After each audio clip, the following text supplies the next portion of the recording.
Canada division. Our big matchup today, Livid versus Altiora. I'm Jackie Jing, and I'm with our casters, Kix and Antero. Gentlemen, how are you feeling on this Friday? Excited about this matchup?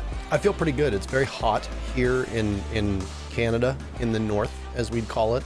So yes. I'm just trying to stay nice and cool at the moment. I'm liking your shirt too. It's a little more casual. Thank you. I mean, I've actually worn this exact shirt on I believe it was the U.S. Nationals way long ago. So. Oh, well, it brings out your hair color. Looks fabulous. Thank but you. Kix, how are you doing? As I digress over here, how are you feeling about this matchup? I'm feeling good about these matches that we have for today. I'm also feeling good about the day overall. It might be kind of not ideal temperatures where Parker is, but here it's a nice even 20 Celsius, which is exactly where you want it to be. So that's nice as well. 20 Celsius. All right, gentlemen. Really quickly, though, a quick word from our sponsors.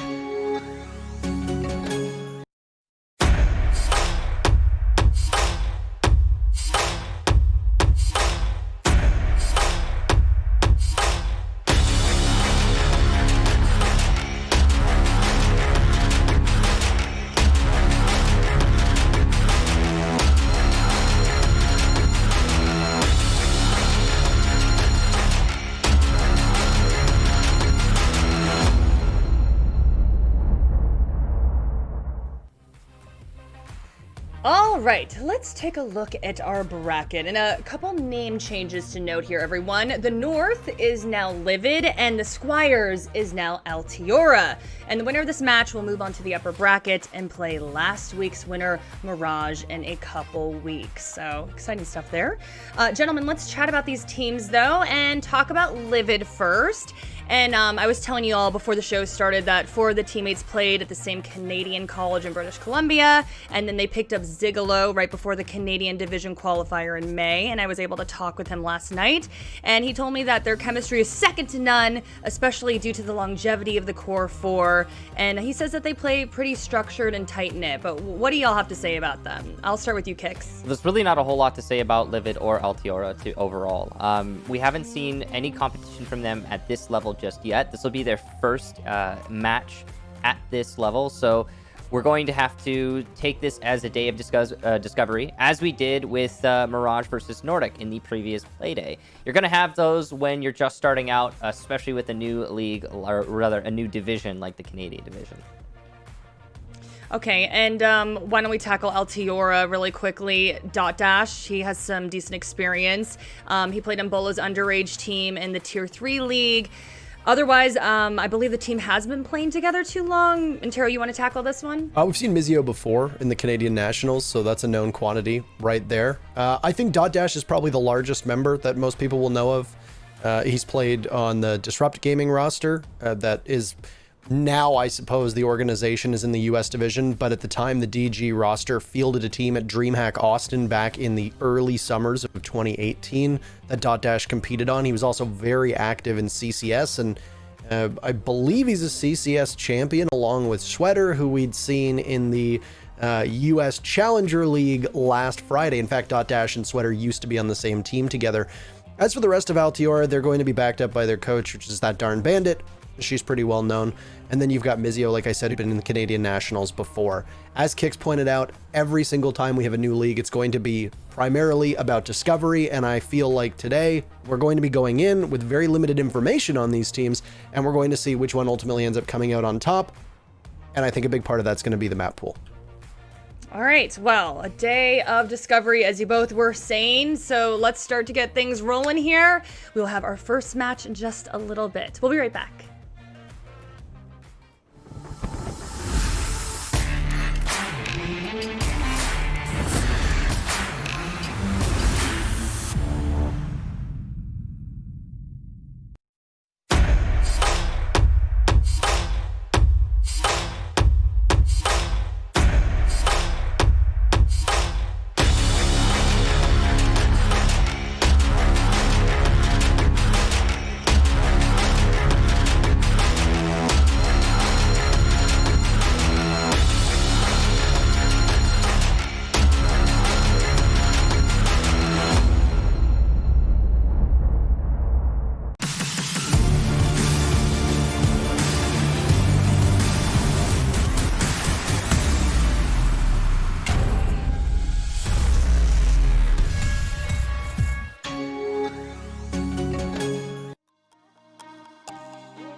Welcome back to our second play day here of the Canada Division, and we are only moments away from getting into our very first map. But before we do that, you're probably going to want to know what map it is, and there's a very handy dandy feature that's about to show up on the bottom of your screen, displaying the map veto system.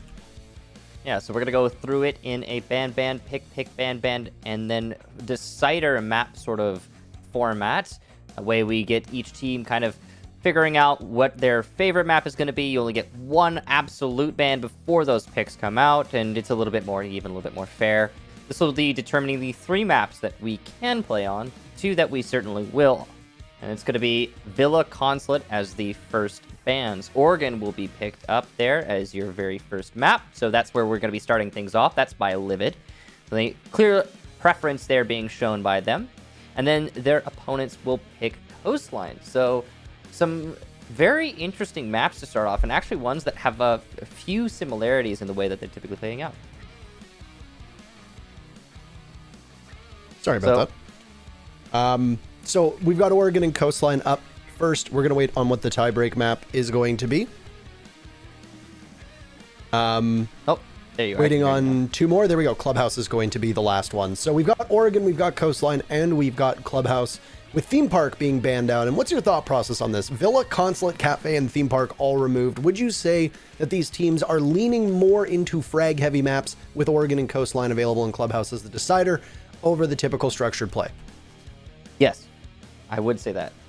Absolutely. That was the first thought that came to my mind when Oregon and Coastline got picked. My initial thought was Oregon and Coastline both play out in a kind of a fragger-oriented way. They're typically going to be more, can you win your heads-up gunfights? They're going to yank out a little bit of the strategy there. Now, that might not be telling of the teams necessarily, but more their preference in terms of maps. Maybe that's just where they, as squads, feel they excel, and that's perfectly reasonable. It doesn't necessarily mean we're going to have this match play out in any one way or another. Well, we're just waiting on one more player to get on in, and then we should be able to get Oregon underway here. And Altiora is going to be starting on defense. Livid is going to be starting on attack. Here are our player cams for you on the screen. Obviously, very well prepared as well. I mean, I guess it's as good of a time as any, Michael, to adjust your hair and get ready. It's trying to make sure his hair's not a mess, Parker. You know that vibe. That's on the left is Livid, by the way, and on the right is Altiora. And I don't know if they're aware that they're on camera, but regardless, they are. And here are their faces. So we're seeing our competitors for the first time on this stage. So that's, I guess, pretty significant. As Parker mentioned, we're just waiting on one person to get into the lobby, and then we should be able to get this ball rolling. So I think I'm actually really happy, Parker, that we got Oregon as our map number 1, because as a map, we are still trying to figure out what the meta is there. We've seen a lot of different interpretations of the standard bomb sites and how to play on those bomb sites already in all the various leagues. And I'm really curious to see what Canadian Division's interpretation of this map is. I mean, we did get a small example of it. Yeah, that's true. Last Friday with Mirage playing up against Nordic. And it played more, out. I guess. Sorry? More, I guess. More information. Right, but I have a feeling that these teams will likely play different from one another. We haven't seen a ton of similarities in Oregon so far across any of the regions. I don't know if people have been watching the EU League, whether they've been watching APAC League. We just had the South American League start as well. So there's going to be regional variances on this map. But you also have to realize that both of these teams likely watched and have dissected that Nordic Mirage map. They know the weak points of both the teams on attack and defense and will use those to some extent to hone and sharpen their own strats. So I would expect maybe a cleaner level of Oregon, because as you get a greater body of work around a map, teams can begin to plan around that and ensure that they're not committing the same mistakes that their opponents are doing. But with that said, speculation will continue, but this time with a different backdrop as we load into our very first map here of Canada Division, Playday number 2, Altiora versus Livid. We've also been seeing diversity within Oregon in actually contained within their own region. So like we'll see it played in North America in a very interesting way, and then, or rather in the United States, and then it'll be played in an entirely different way, still in the United States by different US division teams. So you can get that kind of diversity just within a division, then I'm certain you can get it here too. Well, this is, starting off a very odd attacker ban phase as we have the Maverick and the Thatcher banned out. If you want to get through those hard walls, you're going to be bringing Kali, and that is going to be a very interesting tool to see these teams wield. I do believe we did. Yeah, we saw these bans actually in the Mirage Nordic match when they played on Oregon as their map #1 as well. So this is, I guess, so far almost a complete mimic on the attack. Well, it is a complete mimic on the attacker side. It's not on the defender side. And we've got Maestro and Clash being banned out, where in that last match we saw Valkyrie and Mira, I want to say. I think the Clash ban is really interesting because I don't feel like you ban a Clash unless you know your opponents are going to bring her. To me, it seems like a wasted ban. Yes, we have to say this every time. For those that are not, consuming a lot of professional Rainbow Six, at the current moment, Echo is not available for play. He is in quarantine. There are issues involving his yokai drones. So number one, teams can't play him. But number two, you also aren't going to waste a ban on him because he's not going to show up. By doing this, we have actually seen a very healthy amount of diversity when it comes to defenders being banned. It's not the usual Mira Echo every single time. And a great example of that right now is there's a Mira available here if need be. Expect to see her on Oregon. She is quite strong. Yeah, she's not going to show up in the very first round, but she fits into so many different compositions and can work on every single floor. So that is another thing to keep your eye on. But yes, getting back to that, the Clash ban, Michael, strikes me as something that Altiora knew about and are planning for Livid to run that Clash. That's why they would ban her, unless Altiora just really hates playing against her, no matter who it is, and just feel that there's no other defender that's going to give them as much of a headache as Clash should she show up. 10 seconds left. I gotta imagine it's scrim information. 5 seconds That's usually what it is. I mean, they have to know that their opponents are likely to bring that Clash. I can't imagine there's any other reason. I agree with your reasoning there.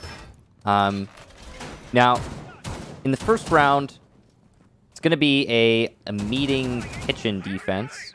And you can see Altiora are setting up their defense inside of Attic. They've got the Goyo to assist in the hold to the south side. They're going to bring the Kai to try and hold on to that Attic wall for as long as possible. It's going to be important that he keeps this wall electrified. Now, there is a Kali being brought. So we talked about the importance of Kali. If you want to get any kind of hard destruction going, really, since the Kaid is unbanned and you've got a Maverick and a Thatcher banned, this Kali is essential. And Omega's placement of the Kali charges here are actually really important because the Electroclaws are placed in the floorboards, which means you need to place the Kali directly above the Electroclaw or it will not get that Electroclaw. So you have to drone the Attic first, which Dot is obviously going to be paying close attention to, and then go for the Electroclaw destruction. And they'll get the first one, so that's big. Dot did not cover for the first drone. So now he's got to juggle this second Electroclaw very carefully. There's another Bolo charm. What is going on here? Anyway, just something I'm going to keep an eye on. This is something that we saw in last week's Oregon matches as well, and the second Electroclaw actually works out masterfully. So frustration on the side of Livid as they now find themselves halfway through the round with no real way into the back of Attic. They've still got one exothermic charge, but I wouldn't be too surprised to see the Thermite look elsewhere. A clean shot from Dot Dash as he removes the head of Coffee, and by doing so, that distraction, the trade of the life of the Capitao, actually allows the Attic to get opened up. So I was wrong in my prediction. And though the opening pick goes to Altiora, they have sacrificed quite a bit of map control by doing so.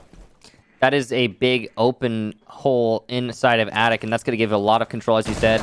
But it also took a lot of time to get, and Dot is punishing as he gets his third kill. The only one with kills in this map so far. He's looking for more, fishing with the C4. He'll throw it up, and he won't meet anybody. But Omega's trying to challenge, and that almost went the way of Omega, but Dot perseveres and puts Omega on low HP. This exchange is back and forth, but both will die to a single bullet. Omega gets the better of Dot, so no 4K for him. As Omega falls out, he's got little to no chance of winning this thing. About 25 seconds left, and it looks like he's going to save the op, so to speak. As he just lingers outside. Probably the right call. Give his team a little bit of a breather. Try and figure out what they're going to do next. And you may as well save your currently non-existent stats as we just started this division. Not the start that Livid wanted, that's for sure. And honestly, Dot Dash was the story of that round. The control upstairs inside of Attic proving to be absolutely crucial. Livid was the one that banned the Thatcher, so they must have had a pretty good idea of how to take care of that wall. The ban on Maverick means that the only way that you're going to be able to dislodge that Kaid that's going to be playing inside of Attic, as there's also the Thatcher ban, is to make sure that you are timing the Kali charges well enough so that the exothermic charge is going down. And as we saw the Capitao push up to that Attic window, it looked like there might have been enough coordination from Livid to take out Dot Dash, but he, in his position that he was in, was incredibly hard to move off of that spot. Taking out the Capitao, immediately turning around, even though he doesn't get the Attic wall Electroclad a second time, he's still able to fall off, and with it, that first kill came, Michael, when there was about a minute left. That's how much time a single defender was able to waste with a very rudimentary setup, if we're being honest, inside of Attic. Yeah, the real difficulty there for the attack is again, as I mentioned, you have to identify exactly where the Electroclaw is, because the Kali charge won't destroy that Electroclaw if just placed anywhere on the wall. And that's really what Altiora was good at leveraging in that round. It did manage to get that one exothermic charge, and as you said, Parker, the key of it was wasting the time. And there was also the kills that Dot got as he retreated. But a lot of layers to that defense. It works out well for Altiora. Now they go to the top floor. They'll be setting up an interesting hold downstairs as a priority, it seems. Shields, reinforcements aplenty, castle barricades as well to assist this hold. Looks like they're trying to form a square around the kitchen hall area with security involved. I like this setup.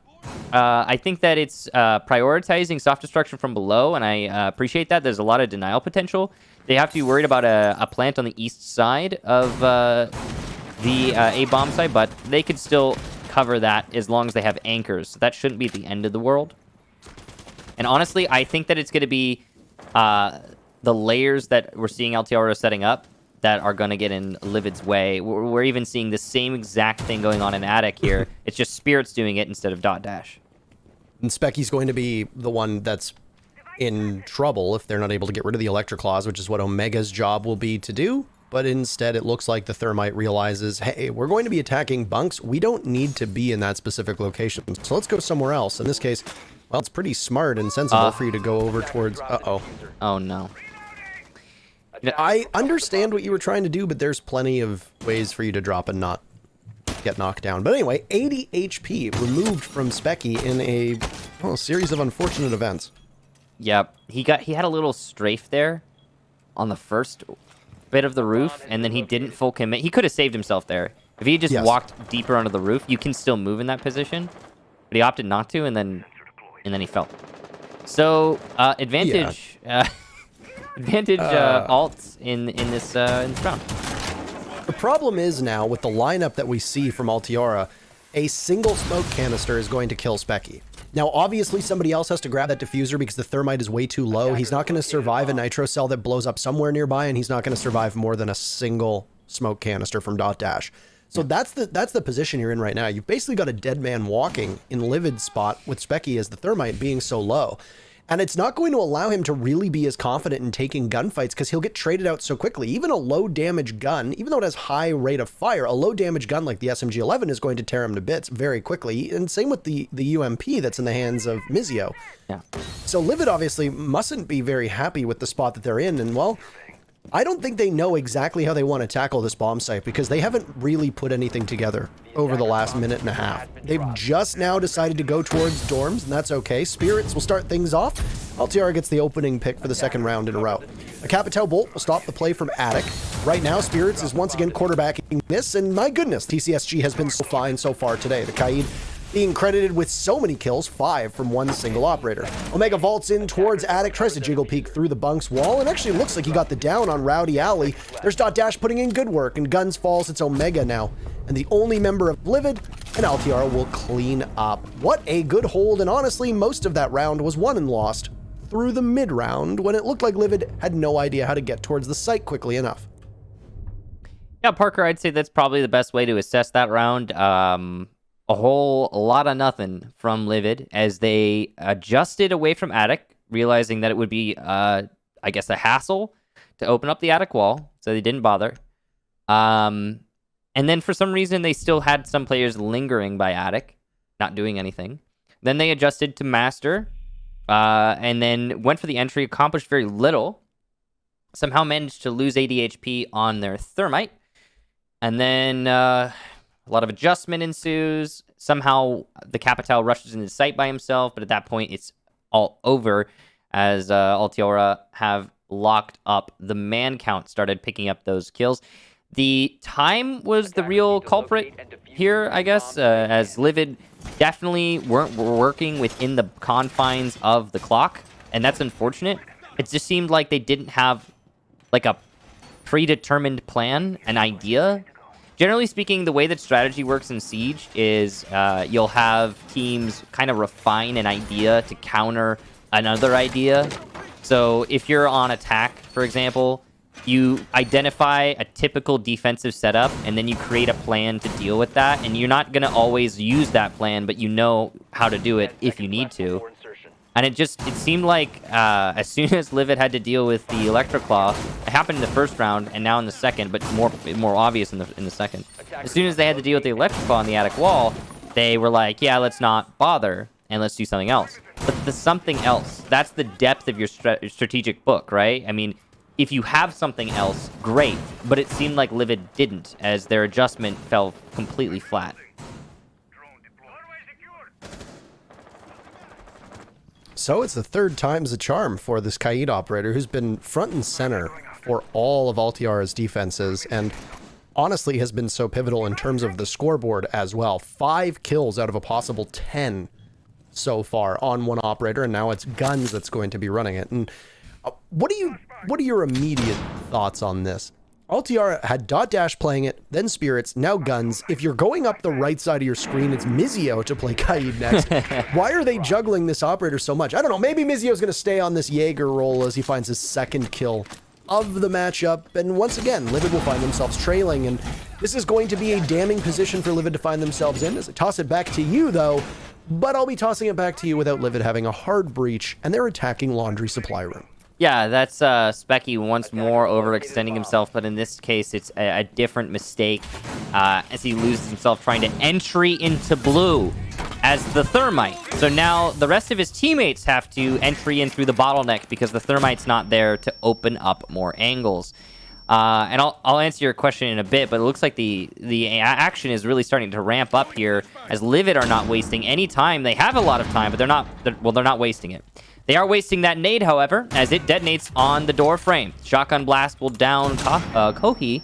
As he goes down, the man count continues to dwindle, I should say, for Livid. The smoke is adjusted, so that second nade will not land on anybody. They could shoot the Electroclaw. They have chosen not to, so it will zap away a little bit of HP as they try to peek into the site. Mizio will be downed by the Kali, so well-placed shot from Omega. And he's looking for more. Now, this flank from Omega could win the round for his team as he downs a second person. That's big. But on the entry, the rest of his team is getting torn apart. Not so for Zigolo, though, as he gets 1, nearly 2. And in this 2v2, things are actually looking pretty solid. Make that a 1v2. Guns now has to have his gun in particular come alive as he is being held by the Kali, and he'll lose the fight to the Kali. Omega, a huge round coming down from the main stairs. Honestly, Omega just saved that entire round for his team. You lose a hard breach attacking Laundry and Supply, and you are, at that point, rudderless. Yeah, the sail's up, but there's no breeze to guide you along. You're just going to sit, literally, in the middle of the ocean, river, water, body of water, aqua source, so whatever it is. Liquid. But honestly, that was not a round that Livid should have had any business winning whatsoever. You get trapped inside a bunker. There's 2 ways out of bunker. That's it. You saw that the moment that Mizio got that pick, he fell off, hit the Goyo shield, barricaded the rotate, which has become very par for the course with Oregon. You cut off the ability for the attackers to take that because you know you've taken out the thermite. So you close up the soft wall, and now the attackers have no way into the bomb site other than, as you pointed out, the bottlenecks, which are the straight single doorways. It's a straight line in, that's it. Not exactly the spot that you want to find yourself. Everything on that one kill, or that one kill literally changed the entirety of the round, and yet somehow Livid were able to push through it. And honestly, it came on the backs of Omega. He had a massive round. Altiora just kept peeking. They didn't need to. There was a minute left. You just need to sit and wait. You got, what was it, 2 of them playing by deployable shields. Dotdash gets one of the big picks over by the back of Supply, or tries to rush to the aid of his teammate, which is over by Laundry. He gets picked off and shot from behind. Not a spot you want to find yourselves in, and Zigolo obviously needs to be credited for that. There's not really that much to break down with that round. Altiora played it well. They got the pick. They closed up shop. But Livid, you know, they just didn't matter. Didn't care what the opening hours were for the Altiora store. Livid just decided to break in anyway. And they walked out like the bandits they are, taking 1 round. And that's a really good, well, I guess, start to the round count for Livid. Again, when you're taking rounds that you shouldn't be winning, those are the best. Those are the best kinds. They're definitely going to be the most momentum building, and it also means that a site that your opponent is comfortable on, because they should have won that round, will have to be replayed, and that is, well, I mean, that does not bode well for Altiora in this case. So yeah, massive props to Omega. You talked about it. He really is the main takeaway there. I do want to put a little bit of pressure on Altiora, though, for peeking him. I mean, you really, like, Kali is a hard operator to justify peeking. Generally, if you're landing your shots as a Kali, you're winning all of your gunfights. So the key to that is don't peek the Kali. Just, you know, wait. That could have been a good strategy for Altiora. But anyway, speaking of peeking Kali, he'll miss his shot this time. That's very lucky for Sisma.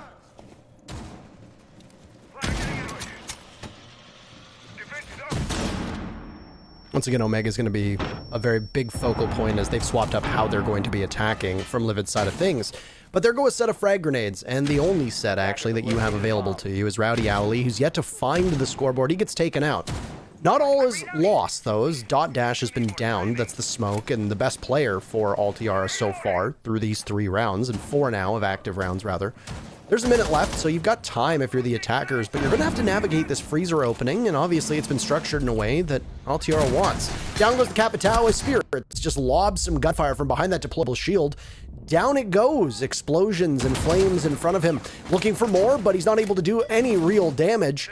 Lots of members of Livid are low on HP, Michael, but in the dying moments now of this round, they're going to have to still push their way through freezer. Not going to be an easy push, though.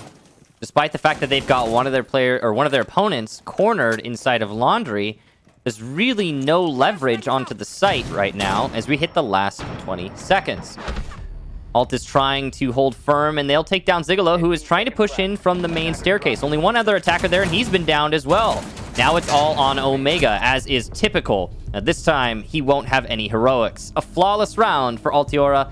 They look solid on that bottom floor defense. That was more of what I was expecting in round number 3, given what happened with the utility usage. And Saima obviously credited with that very final kill, and I think that's Saima's first on the scoreboard. Need to check, obviously, when we get into the action.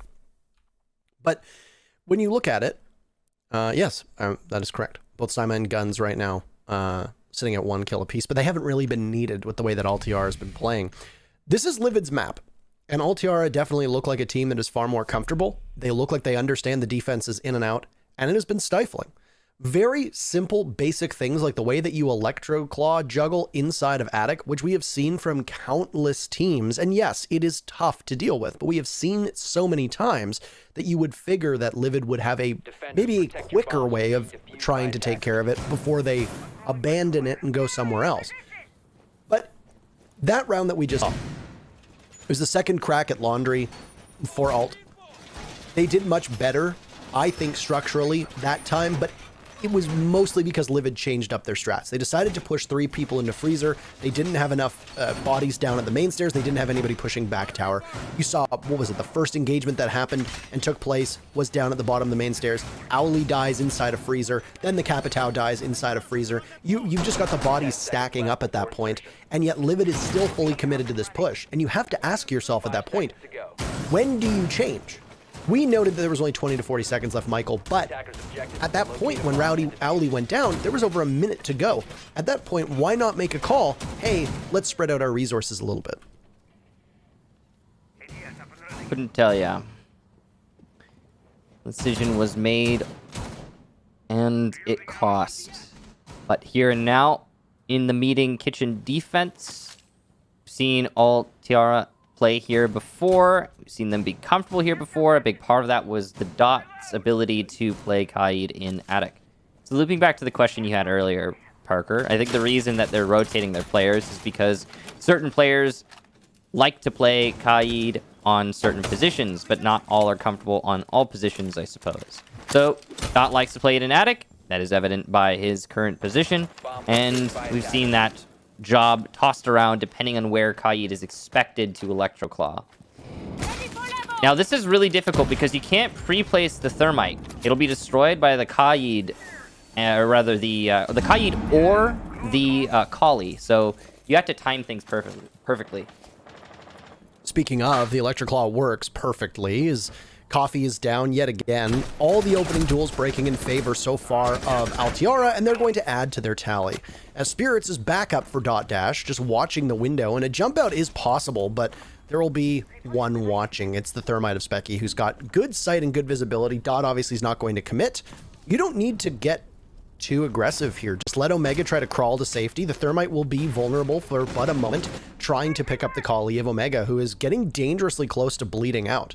Meanwhile, there's a split push from Rowdy Owly, but he's nowhere near the bomb site. The Zofia can make a nest upstairs, and that's exactly what we'll see. She gets absolutely smoked by Spirits as Omega finally gets picked back up, and it's going to set us up for a 5v3 showdown with Altiora looking for their 4th round. The control of the Attic will be integral here for Altiora as they are able to apply pressure from the drop down, but they're not actually doing that. Livid will work their way into the site, and that's 2 entries for Livid. Guns and Spirits both go down. Omega working magic with that SMG. Specky going for the plant by split. No response from Altiora yet. Sigalo will get Dot on the rotate. Omega gets his second. It's all Mizio. He'll break his own castle in an attempt to get split control. He'll take down the planter. But with Omega still in play, given that he's been that top performer, this might not be enough.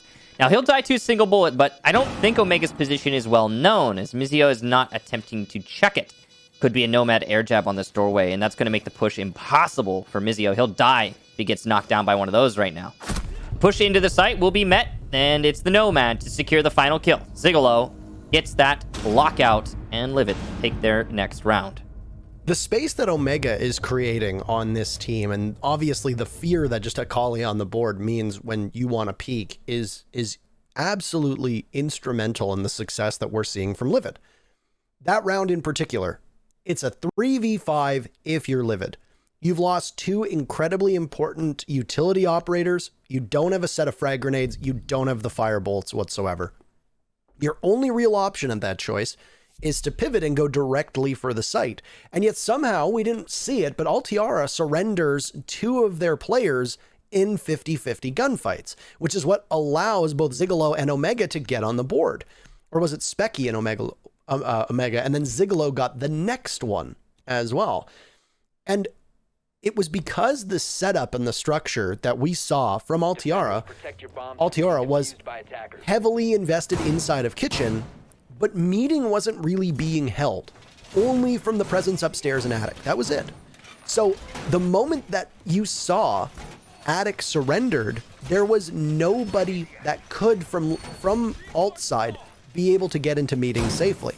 It was being held by the Kali, and it was where Omega picked up 2 kills by the benches, leading into the rotate, which is very close to where Dot was just situated, that ultimately shut down the ability for map control to go back in the favor of Altiora. I don't know if it was planned from Livid or if it was just called on the fly, but they played it about as perfect as you could given the fact that they were trailing by 2 bodies before the initial push happened. I will say that their perfection is marred by the fact that Altiora really should have just been holding that meeting door. I mean, they had drop control, Yes. they had the attic control. Like just somebody ADS at the meeting door, and that round is over. Altiora takes it, done.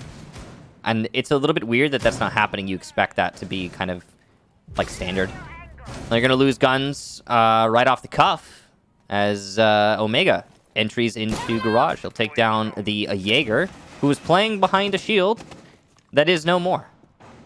So that's a good start there. And you were talking about the space that Omega establishes for his team, the room to breathe he's giving to Livid, and you can really see that on full display in this round already. I mean, it's also just you don't want to challenge a collie like that. Yeah, Right? I mean, yeah. you've got a high-powered sniper rifle that's going to drop anybody as long as it hits you, above the knees or above the waist in one shot. And I mean, you got to see that one round in particular where 2 collie shots downed 2 members of Alt. And I mean, you don't even necessarily need to get the kill. If you can down them and just remove them from the fight and sideline them for even 30 seconds, that's huge for a round. And that's exactly the way that Omega's been playing it. And unfortunately, you lose guns and you lose the Jaeger with a great weapon in hand. And now for, I think it might actually be the first time we are seeing Altiora trail. Another will peek, though, and Omega picks up a kill onto Mizio. And now even worse shape for the defense as Altiora, well, they rest on this very final bomb site before swapping sides. Doc gets his very first kill, and it's answered back by Spirit. So 3v3, there's still plenty of land. Well, Altiora could certainly bring this one back, but Livid's looking strong. Omega is on low HP, though, so he might die to the third person who tries to challenge him. Who knows? Now, top of white control is big here for Rowdy, and he'll get Dot, who exposes himself. That's going to be a big kill, but the pulse from behind will get that refrag. Zizima, a great kill, as he is able to C4 from below now and deny a plant. Spirits inside Attic will get Omega, so 3rd time's the charm indeed for Altiora challenging Omega. It's all on Zigolo, though, and he's been having a good map himself. So this is definitely possible, though unlikely, as the C4... No, not even the C4. The UMP from below. Zizima will clean things up, and Altiora take another round. That's all it takes. You've got a pulse still available. I don't even know if there was a C4 needed or if it'd gone off earlier, but that was a round right there where you would expect that Livid was probably going to take it. At least that's definitely how it started shaping up. Everybody on Alt decided to start peeking into the collie, and then they ended up getting taken down. I mean, questionable decision-making, sure, but at the same time, I guess if you want to take gunfights and you're confident, you're going to do just that. And in the clutch, Altiora ended up coming back, stepping up big where was needed, and claiming the round. So you've now got 2 rounds that could have gone either way in that first set, but we're going to swap sides. Livid's going to go on defense. They're going to start downstairs in Meeting Hall and Kitchen, which was the initial site that Altiora went to as well. It does tend to be a very highly played bomb site. We've seen it only twice so far. Livid won it once. Altiora won it once. That's it. That's the stats for today, and I mean, expect to see it probably one more time unless Altiora managed to put this away in 3 rounds. It's certainly possible. It honestly should be a 5-1 right now, based on that last attempt at defending this site. Could definitely be the lockout moment. Now, the setup's looking very similar to the way it did last time. One of the cool things about that Kai electrical is you get all 4 of those walls. Since they line up so cleanly, just put it in the floor, and then you can, well, you don't have to worry about tricking both of them. You get each of them same price as 1. Now, the overall setup here is mostly focused, it seems, on the top floor presence. The one thing I'm worried about if I'm Livid here as we transition onto the second half is, are we going to see the top floor hold be actually solid? Because Altiora, one of their major mistakes when defending this site was letting control of upstairs slip away so easily, especially on the south side of the building. I also want to note, by the way, that I have been informed that the pronunciation is Shima. Shima? Shima. That's correct. All right. So we'll keep that in mind in the future. SHMA. I can do that. I mean, it would be like SHEEMA, maybe? I'm not sure. okay. Anyway, gunfire rattling from above, and Omega, who has been mighty fine on attack, will prove that it's not just a one-sided affair. Very first kill in favor of Livid. 1 minute off the board, the Jaeger will patrol the opening upstairs, sitting inside of the meeting hall bomb site, not too far away from the bomb itself. And if there's anybody down below who decides to challenge this, well, you know that Omega is going to be ready, and Omega has frankly been the standout performer so far today. I would even give him the edge over Dot Dash so far. Certainly would in terms of his utility play. They both have equal frags, and I'm sure that'll change, but yeah, Omega's really been an excellent support player as well as an entry. That is key. Not a lot of players can accomplish that. Now, the attic wall has been opened up. Altiora have plenty of time for that entry, but they're losing manpower as they continue to attack. Now, a key to this is going to be, will Mizio be as successful on that Kali as we saw Omega be on the first half? I don't know if that's possible. It might be, but well, it's not looking good for Altiora as they continue to lose players. Down goes Guns and Dot. It's all on Mizio now. And while, yeah, you expect the Kali to be the last one alive, he hasn't done anything just yet, apart from that kill to Kohi. Second shot landing up, and he's not going to get it. Rowdy will clean up that round. Livid, a solid defense of the meeting.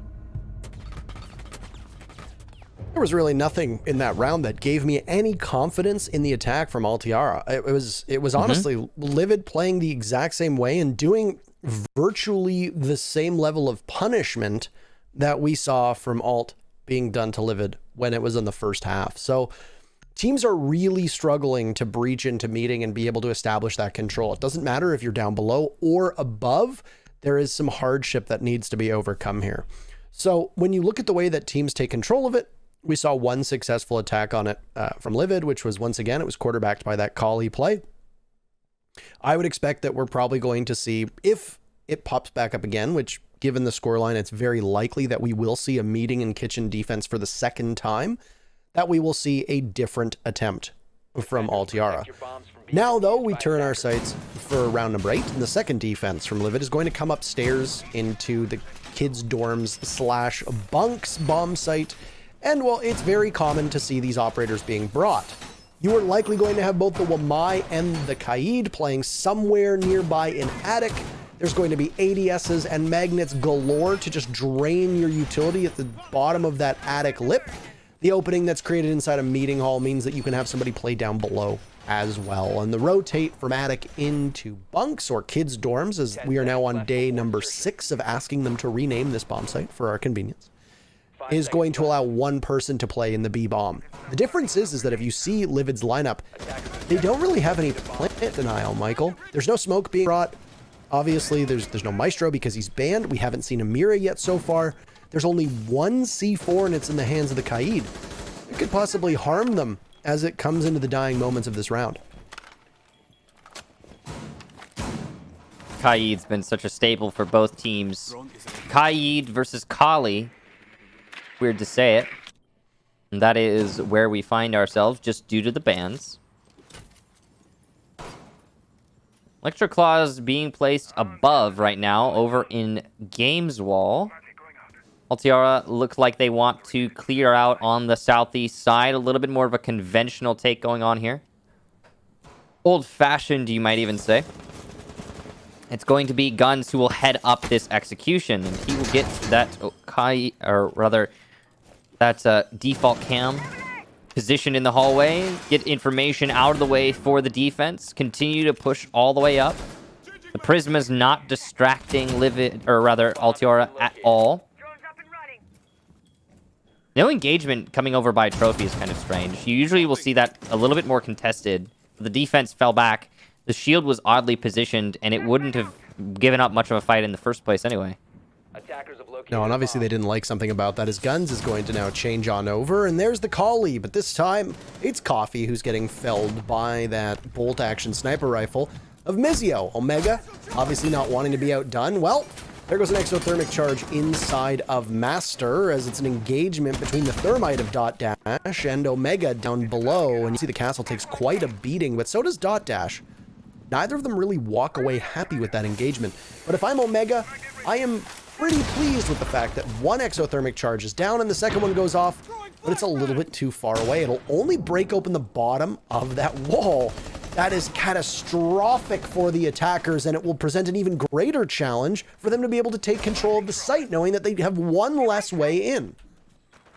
At least they have a small angle into games, but that really doesn't mean much. Specky might be a little exposed to that, but not very. Rowdy will get guns on an angle from below. You can see that alibi working out well for Livid so far, at least in terms of his positioning. And he's going to continue to hold this big window and get another kill on the same angle. Specky will take down Spirits as he attempts to push into the site. It's all on Dot now, who is the top performer, but he's not going to get anything done here as Rowdy locks things up. The defense looking very solid for both teams, and Livid really racking up these rounds.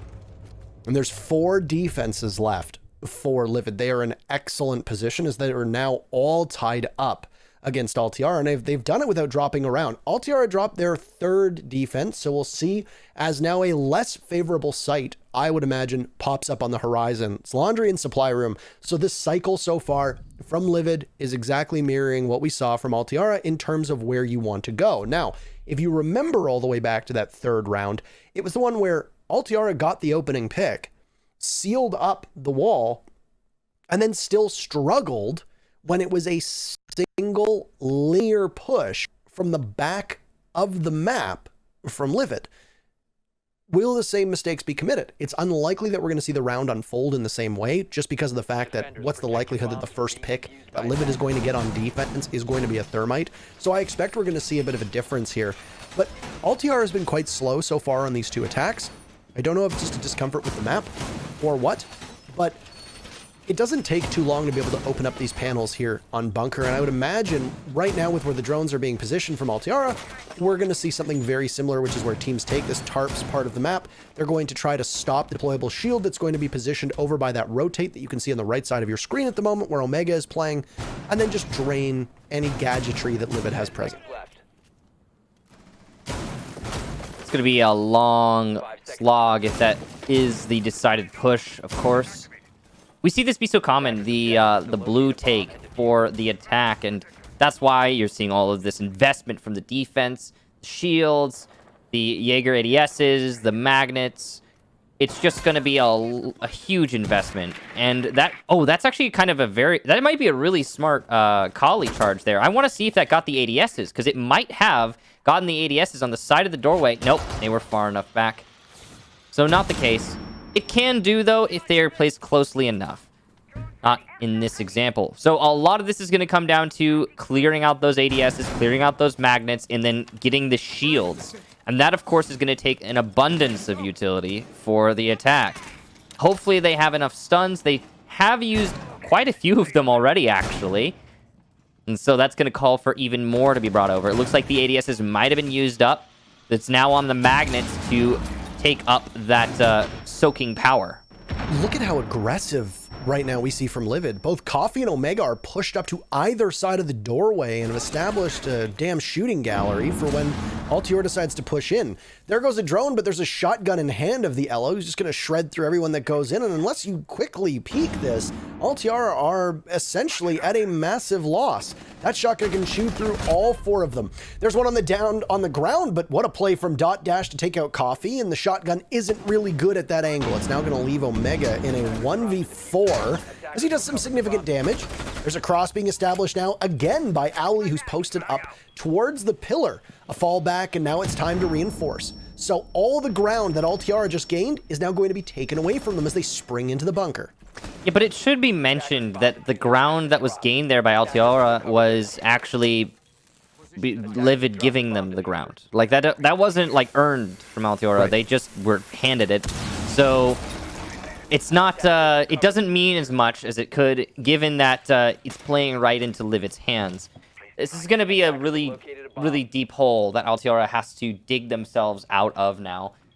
And I don't know if they're going to be able to manage it. And the last 45 seconds, it's looking pretty desperate. A lot is going to come down to where that last exothermic charge goes for Dot, if he even gets it down. He's now put to low HP by Zigolo, who's peeking wildly from Freezer. Specky and Dot get into a scuffle, as does Sysma, and this is a constant back and forth now as the engagement continues to evolve.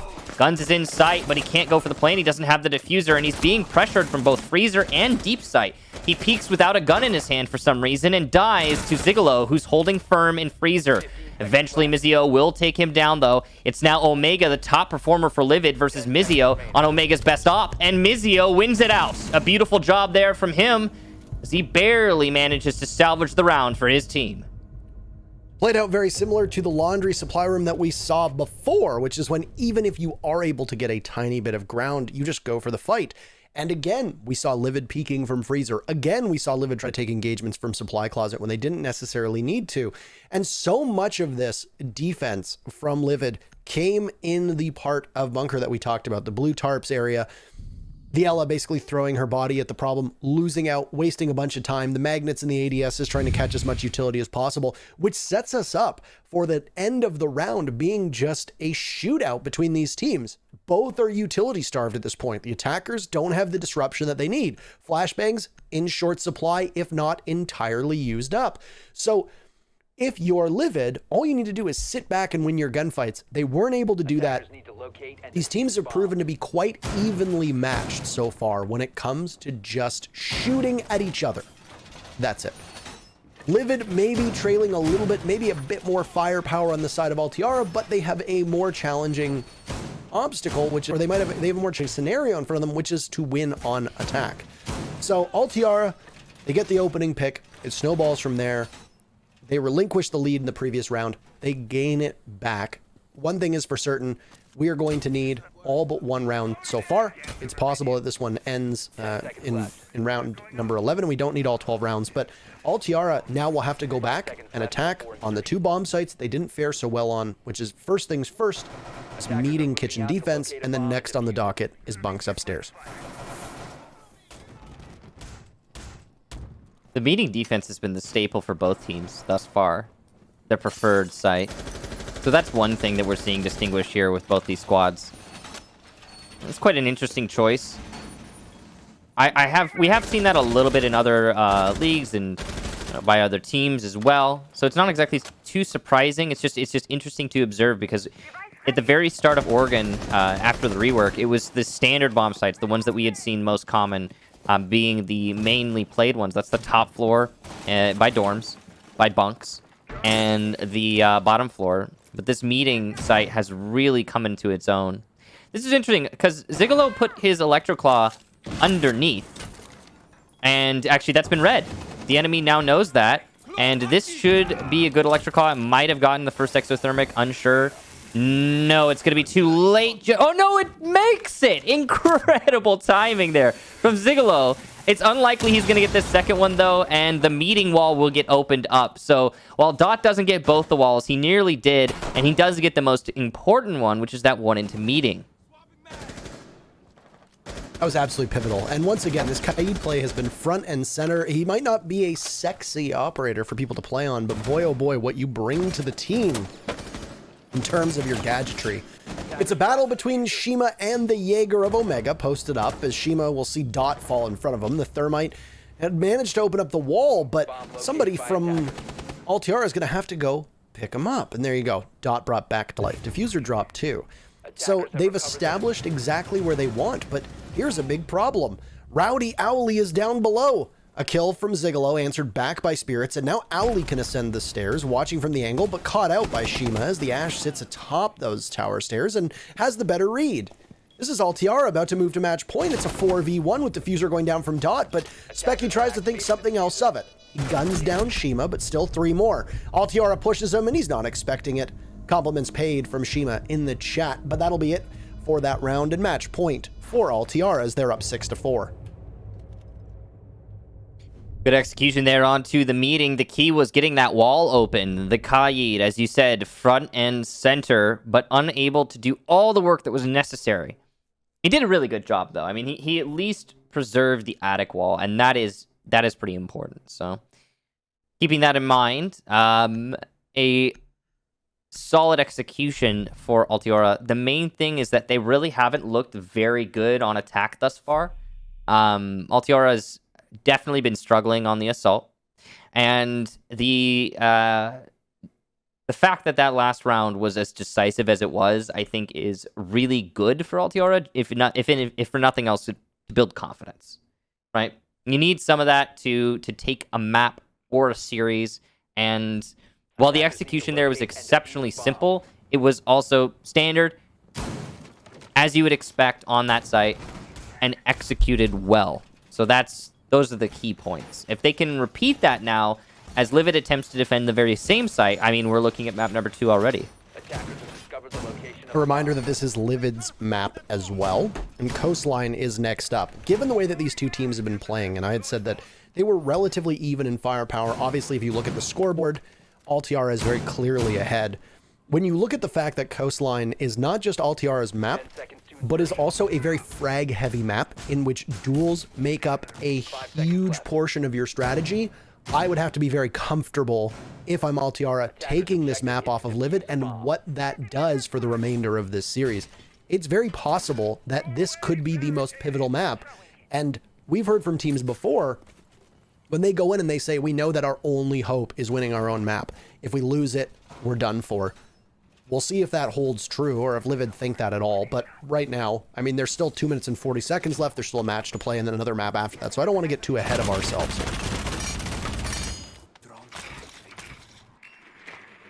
Omega has fallen asleep after the sniper got taken out of his hands, and so what we've learned so far from this map number 1 is ban Kali against Omega, and all will be well. That's the real trick of it, isn't it? Like, if you put time into learning how to play Kali, she really is one of the most one-trick operators you can think of, because the functionality she has, the zoom factor she has, almost everything she does is very uniquely her, and if you just ban her, then all the time you put into practicing on that really does not transfer super well.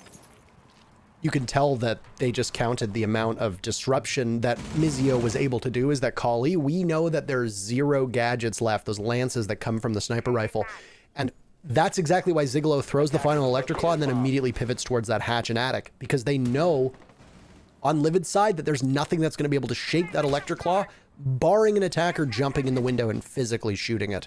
So that's going to allow Zigolo to play a little bit freer and also watch that meeting area, which is where the bomb site is. So you've got the Kaid playing from above, along with Omega still inside of A. That Jaeger's going to persist down there. It gives you good coverage, but Altiora realizes we're not going to be able to take attic. Let's move towards the kitchen side, and they'll take dining hall. We don't see this all that often, and when we do, it usually doesn't go over all that well for the attackers.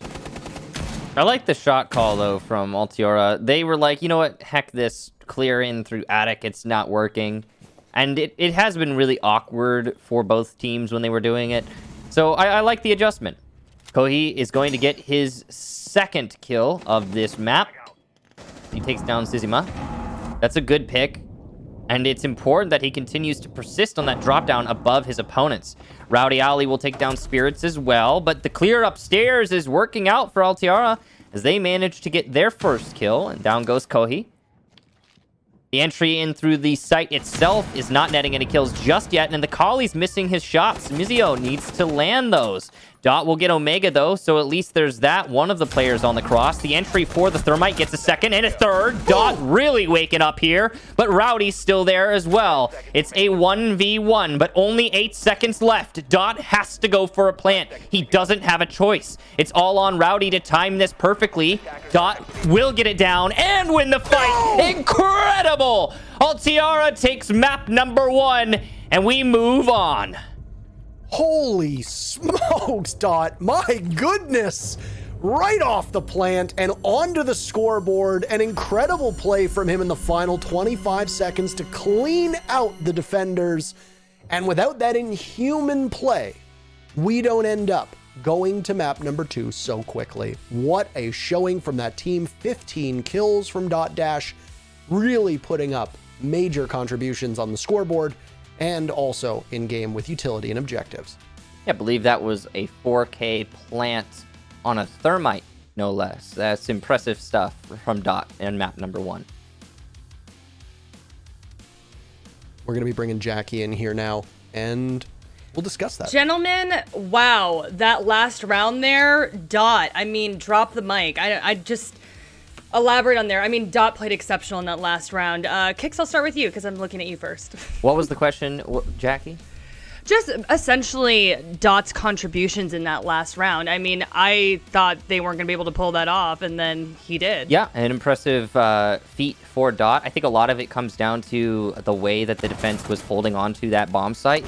They certainly should have had more pressure being applied to the right side. Generally speaking, when you have an adjustment from the attack over to cafeteria, you'll have someone on the defense playing by your tower hallway. I think we did see that. It just wasn't effective. In fact, I believe it was one of the first kills that Dot got on the entry.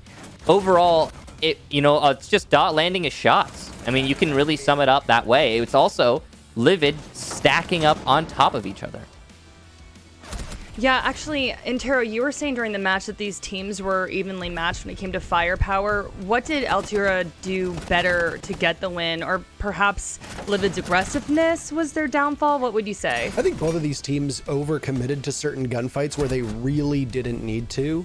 We tend to see this with inexperienced teams, and we tend to see this with newer teams where they peak unnecessarily. Patience is not just a virtue, but it is a surefire way to win almost every single matchup you play in, and I think both of them just overcommitted. Time and time again, you have an advantage and you peak. You don't need to take those gunfights, especially if you're playing on defense. You know that the attackers need to come to you. The objective is in their hands, not yours. You just need to wait. So if you're either Livid or Altiora, you need to look at and review this footage, which I'm sure they both will, and realize that there were a number of rounds that really could have broken down the line for either team just because you engaged in a gunfight you didn't need to, and it could have cost you the round. All right, well, let's see how map 2 plays out. They will be moving on to Coastline. We will be right back.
It's time for our second map here in the Canada division of Livid versus Altiora. And if you didn't tune in to the very first map on Oregon, well, it wasn't exactly a brisk affair, but it was a 7-4 victory for Altiora nonetheless, and actually quite a quick matchup overall so far.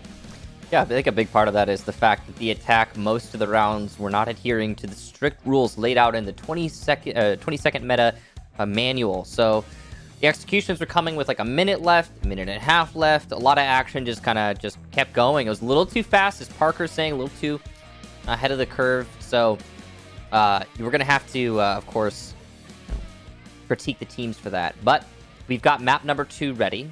So in a brief spat, we will get underway with Coastline. Now, this is Altiora's map pick, if I'm not mistaken, as Livid was map number 1. You are correct, and Coastline obviously strikes me as a map that will be much quicker in the way that teams are able to execute and engage in gunfights. You could see from the Oregon gameplay that while there was obviously structure and method to the madness, there was indeed a very family-sized serving of madness along with it. And Livid started on attack. They will start an attack on this map as well, and if required, they will also be on attack on Clubhouse. So Livid really liking their attacking starts for some particular reason. It does mean, though, that they surrender the first and last ban. And already, we're only 2 operators through, and the entire ban phase has been flipped on its head. Where it was a Maverick and a Thatcher ban on Oregon, it's now a Lion and a Buck ban here on Coastline. It's interesting change up. I mean, it's Coastline. It's not like hard destruction is really the priority here. One thing that I am surprised about is that Habana has not been banned. Just a very standard ban. Yes. So you typically will have her banned out, then you open up you aren't able to open up the wall over by the pink bar or wherever, honestly. The main lobby, you've got that wall too into storage. That's a big one. Omega, obviously, I'm guessing sad about the Clash ban. That's the second time we've seen that. I can't imagine why he'd be sad about that. I guess he maybe is the one in this bunch that really likes Clash. Well, he was running the Clash SMG on Kali every single round, so maybe he fancies the gun. I don't know. But we speculated on this in map number 1. Why do you ban a Clash when there's an abundance of defenders that might make more sense? My thought was just, well, they expect Livid to run a Clash, so you take it out of their arsenal, and they have to play differently without a strong defender. Given Omega's reaction, I think that speculation might have some truth to it and might be founded in reality. Mira wasn't banned in map number 1. She's not banned in map number 2 either. We didn't see her at all for Oregon. But that trend line breaks because we're going to see her for the very first round on hookah and billiards. So there's only one really like on-site good Mira for this site, and that's from base into B. That's pretty much the only good Mira here. I mean, for like actual site defense, you can put other Mira windows in other places, and that Mira window usually, I mean, it does depend on where you place it, but it can be pretty easily shot from the skylight. So this is probably on this map. Hang on, let me think for a second. Yes, 100% on this map. This is Mira's worst site. Because of that, you're seeing the Mira used offsite for roaming. Oh, that's interesting. I mean, it makes sense. It's a disposable offsite anchor position where you can repel the clear in from the northeast side if that's where the enemy's coming from. This is going to be something to watch here. And, you know, Livid's even bringing a Blackbeard. They're really stacking up on this fragging power. An Ash, a Blackbeard, and a Nomad. You're the only real utility other than clearing away on any kind of ADSs or magnets that you see, in this case, just ADSs for Mizio, is that you're going to have tons of punching power. This lineup, I mean, with the exception of the Nomad, this lineup could have perfectly been at home 4 seasons ago on a map like Coastline. It is quite strange to see, given the way that we've seen some tweaks being made, and the Blackbeard Kohi was also flexed off of a Zofia, who, in terms of what she brings, is probably the most versatile operator right now for the attackers. Yeah, usually you see Zofia in play, especially on Coastline, but not so And you've even got that Maestro as well, so a lot of pressure on the Thatcher and the Ashe to get the Maestro Eolize. Now there's Specky opening up the wall into the pink bar, and, well, he should be able to do that really easily. He's got a Thatcher to support him in this endeavor. And the Bandit's somewhere else entirely, so wall open. The Anchor's now going to be feeling some pressure. I feel like the answer here to the setup from the defense for Livid has got to just be, like, attack the site. There's only 3 Anchors right now. Yeah, there's Evil Eyes in play. Deal with those. Isolate guns and spirits and just hit the site. But that's not what Livid are doing. They're putting utility and their entire round into trying clearing up stairs on the other side of the building. And they're losing 1 player in the process. Nearly a second, but not quite. This is just so unorthodox. Mm-hmm. You have a Mira roaming downstairs. Mizio's been down. He should be able to get picked back up as Dot and Shima come to his aid. And Livid have now moved over towards Aqua, and they've got barbed wire before they were able to get to that A bomb site. The default plant spot is ripe for a C4 from below, and depending on the position of spirits, that's exactly where the Mira might be setting up for. Another kill from Altiora as the numbers from Livid will continue to dwindle. Now it's Zigalo's time to sit on the bench with 30 seconds left. Spirits on Cool Vibe stairs. He can be called into action, but he's unlikely to be able to get to A in time, especially if somebody from Livid is in that particular area. The Blackbeard is frag chasing over by Penthouse with the other 2 members of Livid knocking on the A-bomb door, but both Owly and Specky are showing quite a bit of restraint, maybe too much. Kahi's been brought on over. He'll find guns. Specky gets one of his own too. There goes a C4 to stop them. That's unfortunate for them, but it claims the target that it needs, and based on time, Altiora is going to take the very first round. It's like they're claiming there was an invisible Maestro cam for them. The duration of the round, though, you really just have to play it out. You can't let that stop you. Unfortunate for Livid that they did. And they really stalled out in Aqua when they got to that execution. Though I would say that the majority of that round was lost for Livid when they attempted to clear out the roamers and then failed. And wasting not only the majority of the round, but also a good chunk of their utility and some of their manpower. We're seeing anything from Livid this time? No, it's going to be the same lineup, or at least a very similar lineup as now we go through, and yeah, it's actually the exact same attacking lineup, interestingly enough. We've seen this before, Michael. Teams don't always bring a Thatcher on Coastline. Not exactly the most useful operator for a lot of teams, as Zofia tends to be more common. We see an IQ from time to time. Nomad is obviously a well-ran operator. Hibana for your hard breach if need be. And the Buck ban is going to throw a wrench in things, though the Buck was banned by Livid, so they obviously are understanding that they won't be needing him on attack. When a team bans an attacker or defender, expect them to know how to play around it. So 10 seconds to go. That's interesting on Livid's end. They came close. Another change that I want to highlight just for a second, Spirits is running that newly changed AA-12 on the Alibi, which is a slug shotgun now with a pretty high rate of fire. Yeah, it has potential to do some decent damage, but I mean, it is a risk of a weapon to bring, in my opinion. You know, you're gonna get more reliability out of the MX4, but to each their own. And if they have some soft destruction that they need to do, then heck yeah, man, bring it. Now, Omega's already in the building. He's gonna be going in quite quickly. He'll be on the Ashe. See what he could do with this.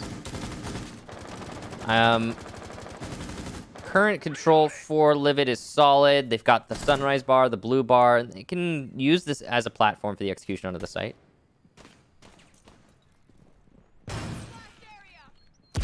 Really want to know the thinking behind this Livid strategy, but they're quite quick to be able to take blue bar and now in sunrise bar as well. A lot of teams will take the sunrise bar, but don't be fooled. It's not close enough to being able to pull anything off, because when you go into the kitchen of Coastline, it's a single doorway. What a beautiful shot from Guns, goodness gracious, all the way downtown onto Kohi. Goodbye to the Blackbeard, and that's a tough shot to make. Did the Blackbeard not have his face shield equipped? That's the real question. Doesn't matter, though. There's an AA-12 kill on your screen onto Rowdy Owly, as Mizio had been surrendered by Altiora, but still an advantage for them. Despite the 3 deaths so far, we've got 90 seconds left to play in this round. We were talking about it in the interim, and I mean, I guess it's worth talking about again now. So you've been seeing some really fast rounds from both of these squads. And we're seeing that still, as Livid are just so aggressive trying to get into these fights and losing most of them, but still trying to get into these fights. Dot will get opened up on from above, and that's Omega using his Ash charges to good effect. He'll cut off that rotation, which will allow for him to more safely execute when he goes for that push into the site. He shoots on in, but doesn't find anything that he's looking for. So Livid at risk of stalling out, but there's still a lot of time to work with. We touched on that there was 90 seconds left. We're just below a minute now. And if you look at the utility of Livid, they really don't have that much going for them. And they didn't really bring all that much to begin with, as Guns is going to use another stim pistol as he's trying to take out Omega. Just I believe they call it the Lamborghini doorway, Michael. Unable to hit the charges onto the Ash, at least. Flashes will go in, and the Doc might be pushed off, but Omega's going to be flying in totally blind. Guns with his back turned. Well, he takes out Specky. Ash is next in line of sight for Guns. He's on the hunt, and there he goes. That MP5 so deadly. 3 kills as Zigalo finds himself doomed inside of that service entrance to Shima. You can put away the Nitro Cell. You can put away the Cardiac Sensor. It might not be the best gun, but it does well in a pinch. It's 2-0 for Altiora. Defense looking solid here on Coastline so far for Altiora. Livid, on the other hand, are, I guess, kind of twisting in the wind, as you would say. The way that they're playing on attack is they identify a problem, they attempt to solve that problem, they fail without actually really fully trying, then pivot to try and do something else. Sometimes they do full commit to attempting to solve the problem, but ultimately, so far, it hasn't worked for them. So, like, say they want to clear out, like, a roamer somewhere, right? And they say, okay, we are going to problem solve this. They'll either not lose any manpower and go somewhere else after they realize that it's too much work, or they will lose somebody and then shift somewhere else. And that's really kind of been the story for Livid so far on attack. The constant maneuvering, constant shifting. I can't say that it's working. Of course, we're only 2 rounds in, but they're going to need to be able to, I think, work something more concrete into their game plan if they want to have any hope of taking some of these rounds. We've been seeing that, though. I mean, we saw that, honestly, a lot of that from both teams, even on the other map, Oregon, earlier. So it's not exactly like a jab directly at Livid, necessarily. It's more like a general kind of thing we're seeing coming out in this match. I do think that with this being Altiara's map, and as touched upon in the very first map, and now as we're seeing here as well, that Altiara is just hitting their shots a little bit better. I do think that plays into this map as well. As I said, you can really boil down the strategy as much as you want, but when you've got plays like this happening, Guns was able to get a 3K playing inside of the lobby as Doc on the previous round. He's spawn peeking now quite actively, and to add insult to injury, shoots through the window to try and see if he can catch somebody watching over towards Ruins. This is a team that is maybe not necessarily confident. I'm sure Altiara is confident after taking Livid's map off them in map number 1. But it's also a team that realizes that they, at the moment, have the upper hand in terms of gunplay. So you might as well try to catch your opponents off guard and break their spirits as best as you can. And I can assure you that if you can break your opponent's spirits, you're in a pretty good spot here. Seems like there is a little bit of a broken spirit already on the side of Livid. They're not done yet, I imagine, but they've still only got 3 kills over those 2 rounds. We'll see if they can start working something out of this round, though, as they take control of Office. Now they're wary of security. And we've got Guns positioned there, the hero from last round. He's got an ACOG and an MP5 on a long angle. He could certainly work some magic from security, but he's got to be careful. He challenges Specky and Kohi. It's not an easy challenge, but it's made much easier as Specky eliminates Kohi for Guns. Guns obviously very grateful for that contribution to his team's success. That's really unlucky to find yourself in that position, and it's unfortunate that it changes up, or it happens as Livid has made some changes of their own. They've brought on the IQ maybe to go gadget hunting, even though there isn't exactly the most gadgetry being brought from Altiara. They've also swapped out the Blackbeard, as I don't think was being particularly useful. The Zofia is a much better choice here, and the Twitch obviously brings something different to the table. If a mirror is going to be brought, the Twitch drone is actually quite handy. Overshadowing that, though, Dot Dash had been taken down by a member of Livid, and then Mizio, only 10 seconds later, is able to once again give his team that advantage. As you'd seen, the team kill earlier from Livid had allowed Altiara to, I guess, kind of exhale a tiny bit on this entry. They're not technically credited with the opening duel, but Altiara is still happy that they had an advantage in numbers. Livid set up now for a take in through exit. Spirits is going to be the one to try and repel this. Not an easy thing to do. He's got the shield, but it looks like it'll be dealt with there by the Ash charge. The mirror window is not going to be much help because he can't really peek considering the aggressive angle his opponents are taking on him. Full flashed and now eliminated. There's even another kill by the Sunrise Bar for Livid as they attempt to entry into plant on default. Long angle play here from Guns is shut down by Omega. That's an impressive shot to land. Now it's all on Mizio. He's got to find 3, and he won't find anyone as Zigolo locks that up.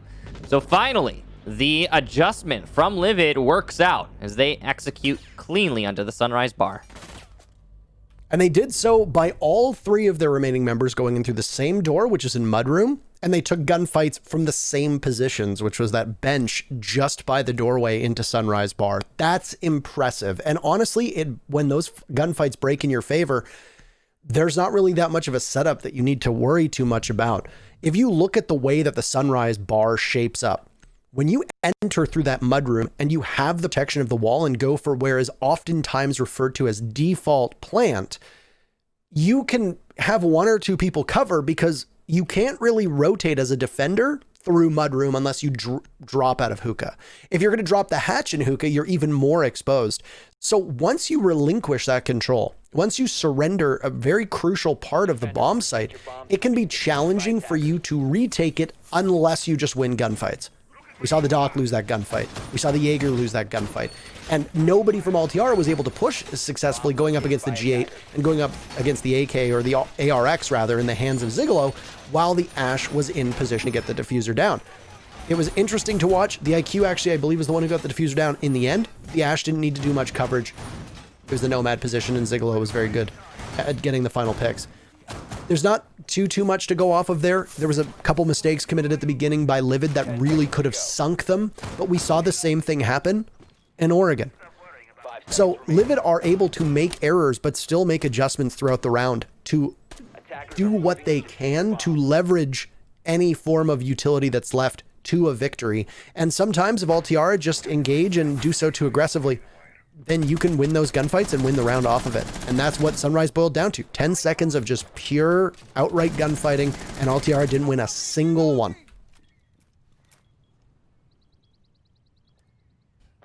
Now with Hookah, the next defense here, Livid will still be taking over by Office. Good drone work here, as you're going to assure no one's inside of security before pushing it. Now Ash could do some work from below. Ash charges in hand. Down goes Kohi outside the Lamborghini doorway. And that's going to be a good early pick for Altiora. But we've seen them get those before and still lose rounds. So don't count that as a failure just yet on the side of Livid. It certainly is a failure in terms of the utility that is lost, but it's recoverable. It's always nice hearing that Lamborghini doorway call, as cheeky as it may be. A nonsensical call. Makes absolutely no real sense to use it, but I enjoy saying it. There's another from Altiora coming in, and I don't know what it is with these SMGs, but they are just working so effectively. Now Zigolo is gone, and Kohi has had a dreadful start. The Ash, though, of Omega just sprints on in and was able to do considerable damage on Kali, put the R4C in anybody's hands, and, well, they're capable of getting at least a kill or 2. Down goes Spirits, but with it 90 seconds buried off of, or burned off of the clock, and the Mozzie down below was able to do good work. Also, those pests will still get under the skin of the attackers as they try to drone out, so even though you have one less gun, you've still got that utility in play.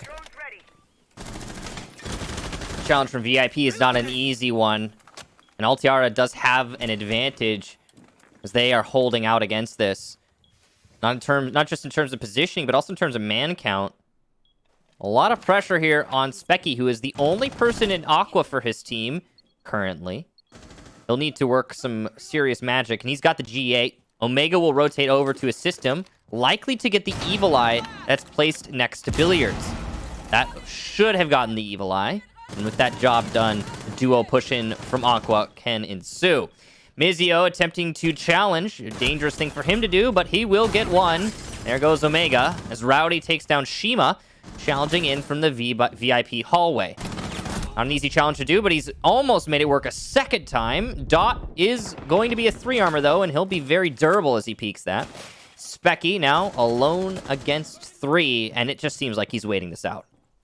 15 seconds There's no remaining. nitro cell or anything, only 15 seconds left. This is all but done unless we just see way too many missed opportunities from Altiora, but they don't look like they're too keen on peeking at all, especially with the Doc's position inside of that pink bar upstairs. He just needs to watch. 1 second left and Specky's not going to move a muscle. Round goes to Altiora. And once again, engagements coming out. Long range, sometimes favoring the attackers, sometimes favoring the defenders. I don't know how sound Livid's strategy was. They had problems entering through the main lobby. Was that because of the Mozzie pests being in place and the mute jammers being in place, both those operators showing up, providing a major disadvantage to the attackers to gain information on the entry? Could that be why both Zigolo and Kohi died early? Could it be that they just simply decided to face check main lobby, assuming that with a hookah billiards defense, surely nobody's going to be playing inside of the main lobby? Well, you were not just wrong, but 2 people were actually playing inside of main lobby. So they needed to do some homework on that one. Don't know the thought process from Livid. I like that they've changed things up on the operator lineup. I don't necessarily think it's worked as well as they would have wanted, but at least you are bringing the tool for success, even if you're not able to use them as well as you'd hoped.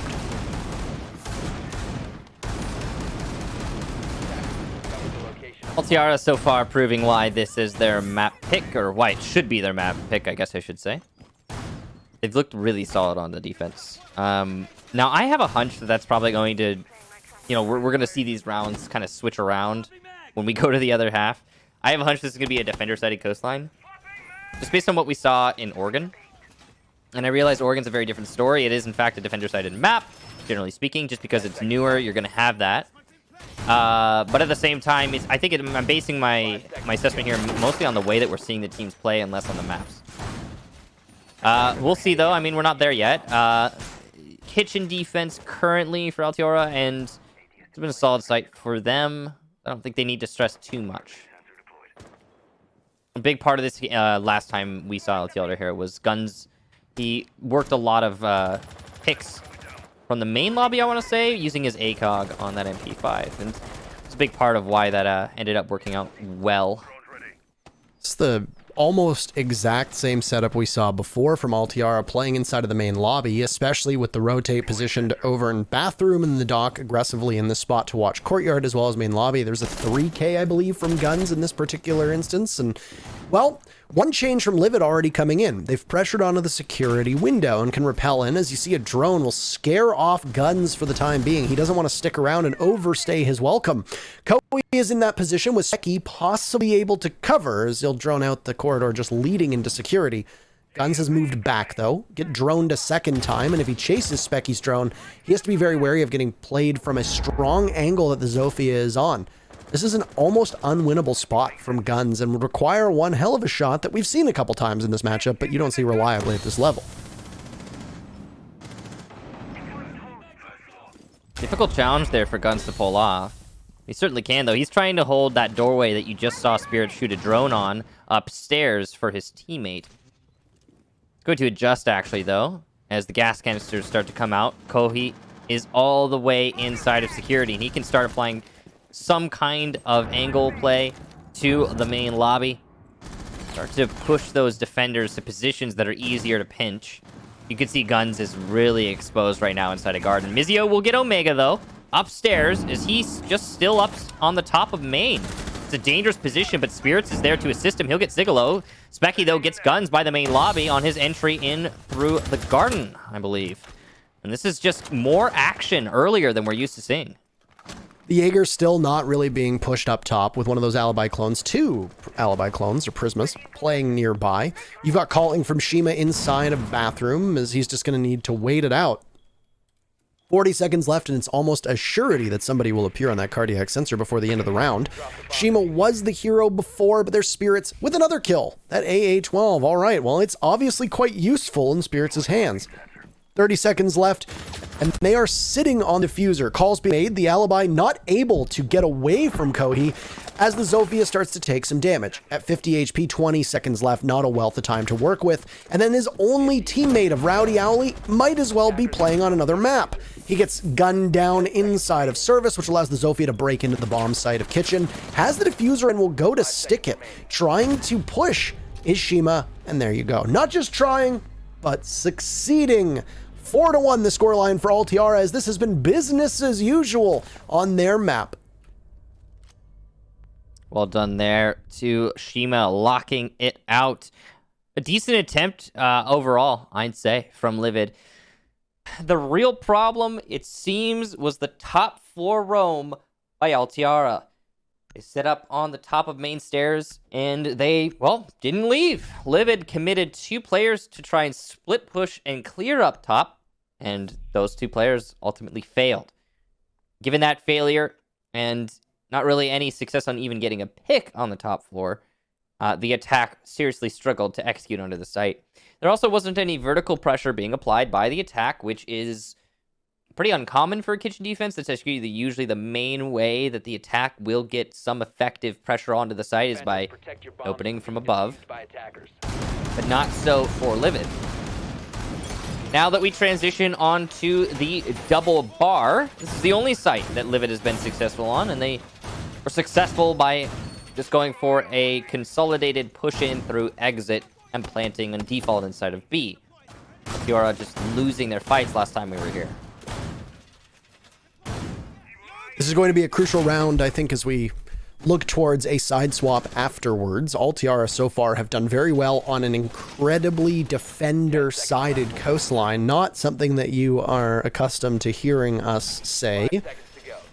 The site rotation so far has been identical through the first 3 rounds to the 4th through 6th with Hookah Kitchen and the double bars. Double bars obviously did not work out very well for Altiora before, and if you remember, it all really came down to a push through Mudroom that then isolated the members of Altiora out towards the A-bomb, inside of Courtyard, and then unable to get back to the bomb site.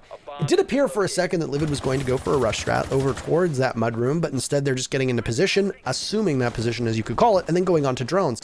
This is, like I said, a crucial round for Livid, as it might be an unwinnable position for Livid when they swap sides, knowing that they need to take 5 rounds on their defense. Not something you see all that often on this map.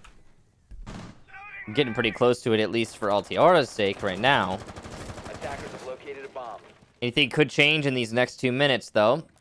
Shima trying to hold out by storage. Rowdy will drone him, though, and call that to his teammates. So that is a pinch potential there, and possibly the first pick for Livid if they all focus on that. It doesn't seem like they're going to be doing that, though, as Livid is spread out just about as much as you can be on this map right now, trying to everyone do their own thing.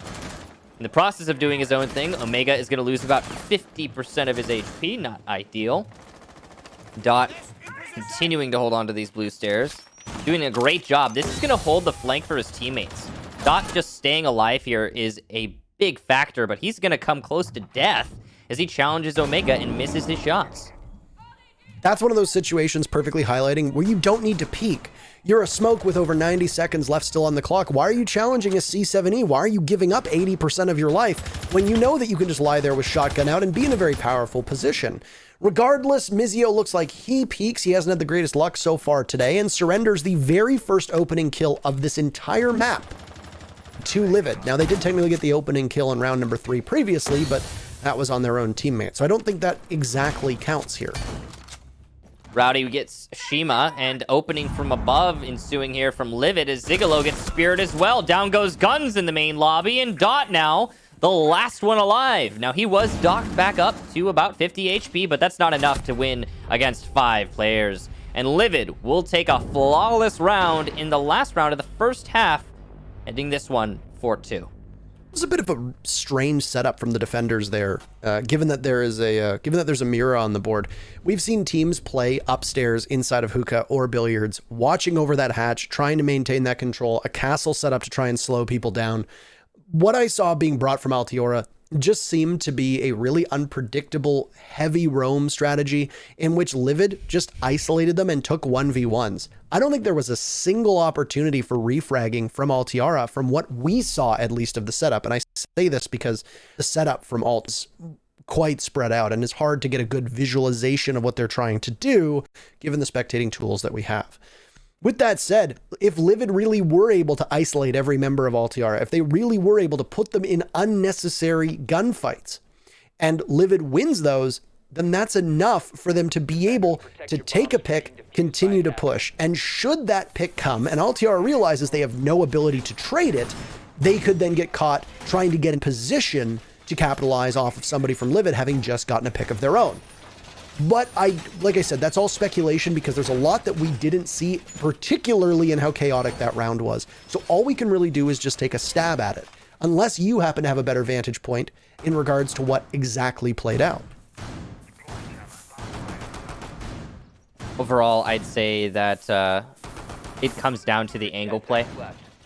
Altiora were constantly being exposed to one or another angle being set up by Livid. And there was very little response. And we saw, for example, remember that double bar defense where Guns was in the main lobby and able to fight back on the angles? Just take those fights and land those shots. We didn't see any of that from Altiora in the last round, and I think that was a big part of their failure in that round. A P90 through a drone hole, and Shima is put down to, what is it, 15, 5 HP, something along those lines now. It's going to be, 15 or thereabout, or 20 actually, pardon me.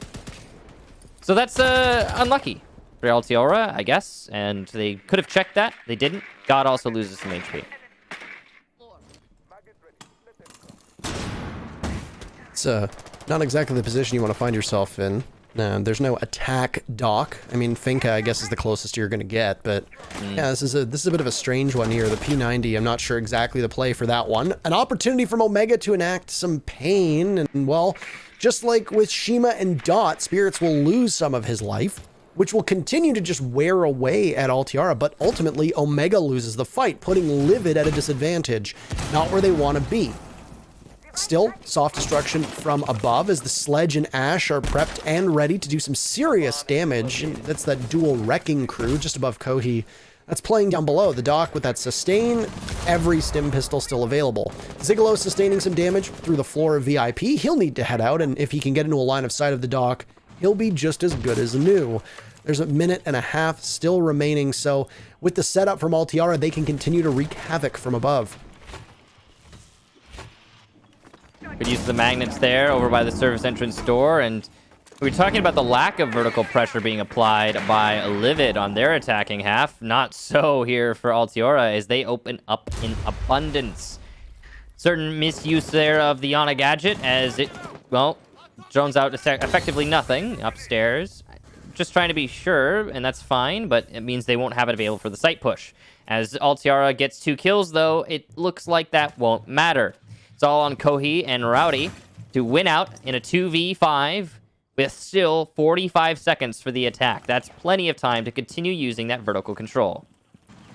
And to rotate back in with the SMG in hand of Rowdy Owly. He doesn't do the damage, though. It's Kohi that does. There's Owly on the board, and it'll stop the diffuser from being planted in its tracks. A stun onto the doorway of Rowdy Owly will give his position away as Kohi falls, and Altiora has 30 seconds left to play with. Rowdy Owly can only go for gunfights at this time. He has nothing working at his disposal and very minimal ammo as well. No C4. He's not a smoke. He's mute, so there's not really much else he can do. He hears a drop in the courtyard, an easy pick on Demizio, but the diffuser goes down, so the stall that came in from Alt is what was needed more than anything. A beautiful kill on Nishima, and then one on the Guns. No way Rowdy Owly clutches that. What a poor play from Altiora, and you've got plenty of time left on the board, Rowdy Owly. He lives up to the first part of his name, and that might have been a significant momentum shift in this game as Livid tries to keep themselves evenly paced with Altiora. Quite possibly one of the largest chokes I've seen in the last year or so there from Altiora. And a great clutch from Rowdy. The thing that's really like stuck in my brain is why is your Sledge dropping into Garden when you've got the plant down? Well, not fully down, but when you're gonna get the plant down within a second, 2 seconds, something along those lines, he could just open from above. He doesn't need to drop into Garden. Further, why are we playing that post plant so close to a shotgun SMG-11 combo? Either way, props to Rowdy for taking the opportunity presented to him. Not every player is capable of doing that, so my commendations. But really, I have to heavily critique Altiora for that round. Attackers need to locate and defuse bombs. Yeah, that was How many times in this matchup do you think we're going to continuously see teams fail to close out? I mean, we saw it in the Mirage Nordic match last Friday. We're now seeing it here too, where the teams have such a huge advantage. A 1v3, you've got full control of kitchen. You have two different people either caught in motion or trying to take a gunfight they don't need to take. Just a huge, absolutely huge mistake. You've got intel that the mute is playing by garden, which is where Zigolo is right now. Call that out. Call it out and let them know that they're coming. You need to just post up and wait. Diffuser is down inside a kitchen. You don't need to be playing inside a pantry. You could be playing by that supply door. You could be playing out by kitchen window. There's so many spots that you can safely hide as an attacker on this map, and then they just don't do that. It's a real head scratcher. And honestly, if Altiora ends up losing this map, regardless of what happens in map number 3, that's the turning point. And that's something that they'll be looking back on and kicking themselves for. Rowdy and Zigolo roaming over by the main lobby. Now, this is an important position to delay on, but it actually doesn't seem like Rowdy's going to try for too long. Very quick fallback order called there. Possibly due to the pressure being applied to Kohi, as he's trying to roam in VIP. Zigolo's going to position himself downstairs with the C4. He can do some work with that. Spirits will get Kohi. VIP, he's gone. So VIP is typically a really terrible place to roam in for the reason that you just saw. There's very little hard cover, and any hard cover that you have does render you stranded if the attacker's set up on the window. So Kohi essentially stranded himself and now is dead. I'm assuming he was trying to bait for the C4 for Zigolo, but that hasn't worked out yet. So there's still, like you said, there's still that C4 from Zigolo, so something to keep your eyes on, because there actually hasn't been all that much C4 play so far in this matchup, especially on Coastline. My God, Spirits, that was an ugly one. Through the window, Zigolo just stands pat and guns down the Ana. All right, well, Spirits has been the best performer in terms of finding the scoreboard and getting kills for Altiora. They're going to be without their top player through the remainder of this round, not where you want to be. But the good news for Altiora is they are very quickly being able to get into the bomb site. Guns is being droned in, but he's the only real one that's off the pace, as that A-bomb is looking awfully tempting for a plant to go down. And Specky will just continue to smoke it out. He's only got one toxic canister left, and there is a minute left on the clock. That means that they will not be able to cover it for the defense the entire time. yeah, there's been some misuse of the utility on the defensive side so far through this round, but they still have at least one C4 that might be able to give an explosive end to your bomb carrier, or your diffuser carrier, pardon me. That's Dot. Last gas canister here as we hit the 40-second mark. That'll only delay for a few more seconds, and that'll give a big window for the attack to execute. Again, though, that C4 could play a huge factor from Zigolo, depending on his positioning. Currently, he finds himself at the Sunrise Bar. It's not great for this situation, but that's 2 down for Altiora, and that's going to be Dot now, actually, the last attacker in a series, in a matter of seconds. The last attacker's still up, and he has to win a 1v4 with 15 on the clock. He'll challenge and find nothing so far. One on the bomb, spotted, the shield protects him. C4 detonated, and it means nothing. And Dot just waits for the round to end. That'll be a solid defense there for Livid. Operators, you have run out of time. Second time in a row, Altiora takes the advantage. They have only given up one opening duel so far. One. That's it. They have been indisputably, through the 8 rounds so far, they have been indisputably the better team overall on Coastline. And yet they struggle with some pretty basic things. You have no smoke that you need to worry about. One toxic canister left. That's it. A minute left on the clock. Your Zofia very tepidly tries to take a gunfight over by VIP. You get caught by the Jaeger playing inside of that pink bar. Okay, well, there's one other person from the defense that's playing inside of that pink bar, and you've got 3 people on your team from Altiora that can then sweep in around the pool table and put some pressure, while one just simply watches that hookah rotate that's in the wall by the bar. And nobody seems to do that. Altiora, one of their greatest strengths is winning these gunfights, and they're not doing that. Their luck has just totally evaporated right now. And Livid are taking full advantage of that. I said that turning point might come in round number 7. It's obviously given a huge momentum boost to Livid. They'll see if they can keep it going as they now head downstairs to the double bars. These are the same 3 bomb sites that we're seeing: kitchen, hookah, and double bars. And Livid will have a tough time here, I imagine, because this is the only bomb site that is yet to be won by the defense. That bodes well for Altiora, but they do have momentum against them at the moment. Maybe they're pissed off because of what happened in that 7th round and the way that they played it. Maybe Livid are right now running on adrenaline. We don't know. We'll see.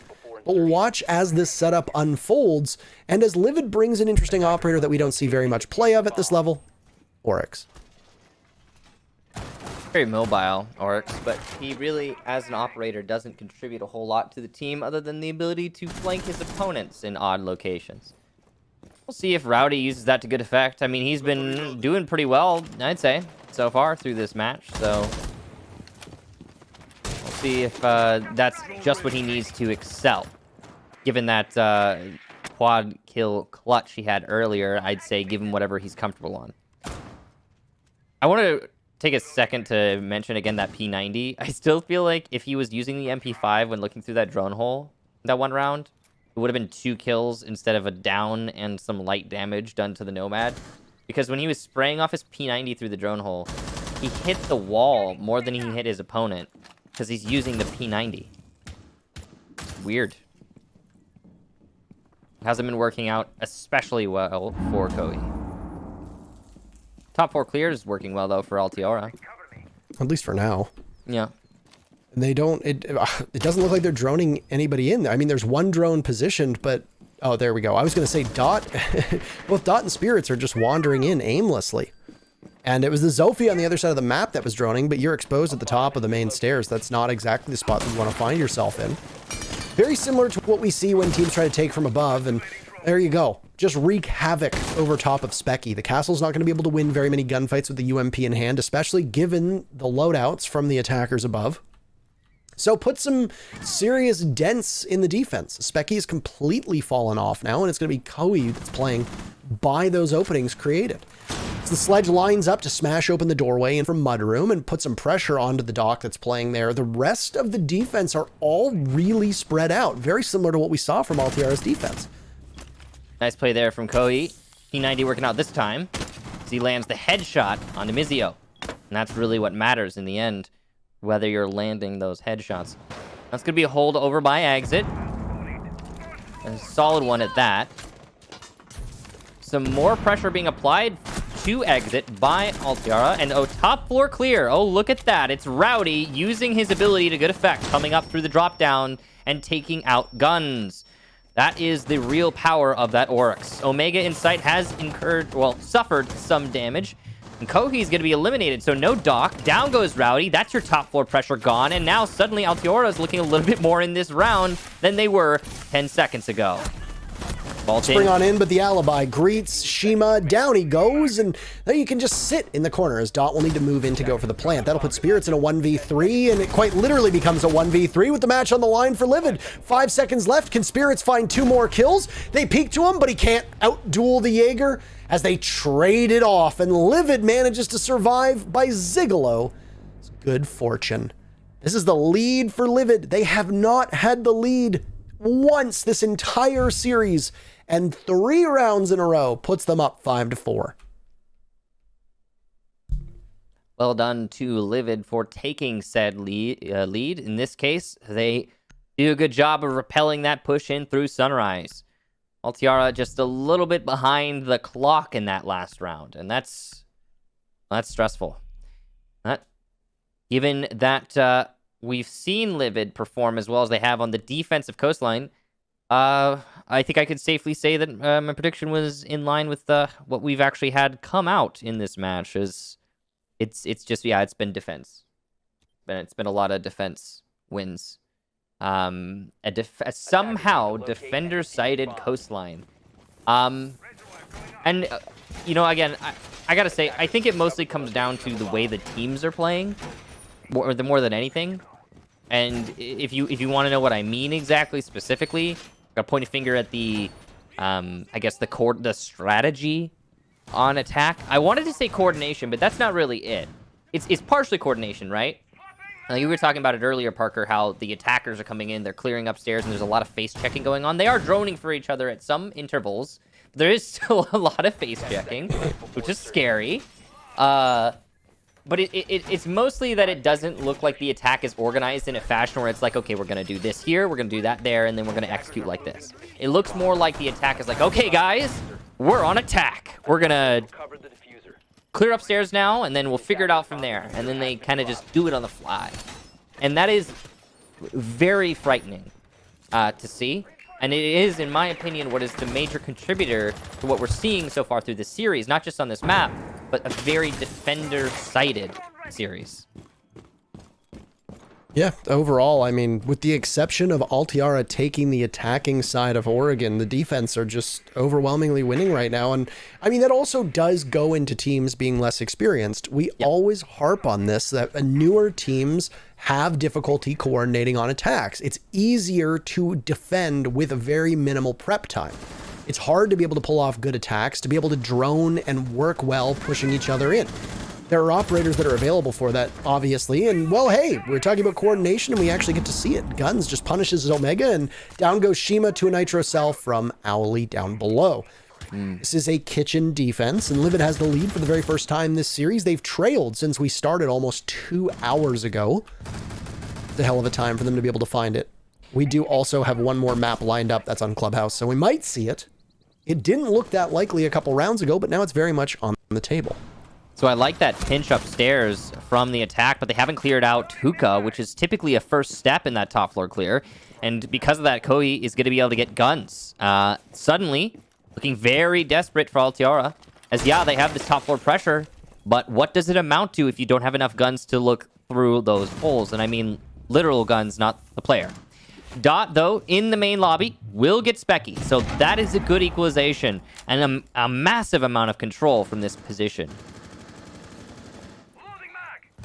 It's the calm before the storm here. Match point is on the table for Livid, but they'll lose Koei, and there's a Dokkaebi still with one logic bomb as well. So some significant annoyance, which will mean that Owly and Zigalo's positions will be given away. They are about as far apart as you can get. One by the A-bomb, the other deep inside of B-bomb by the service door.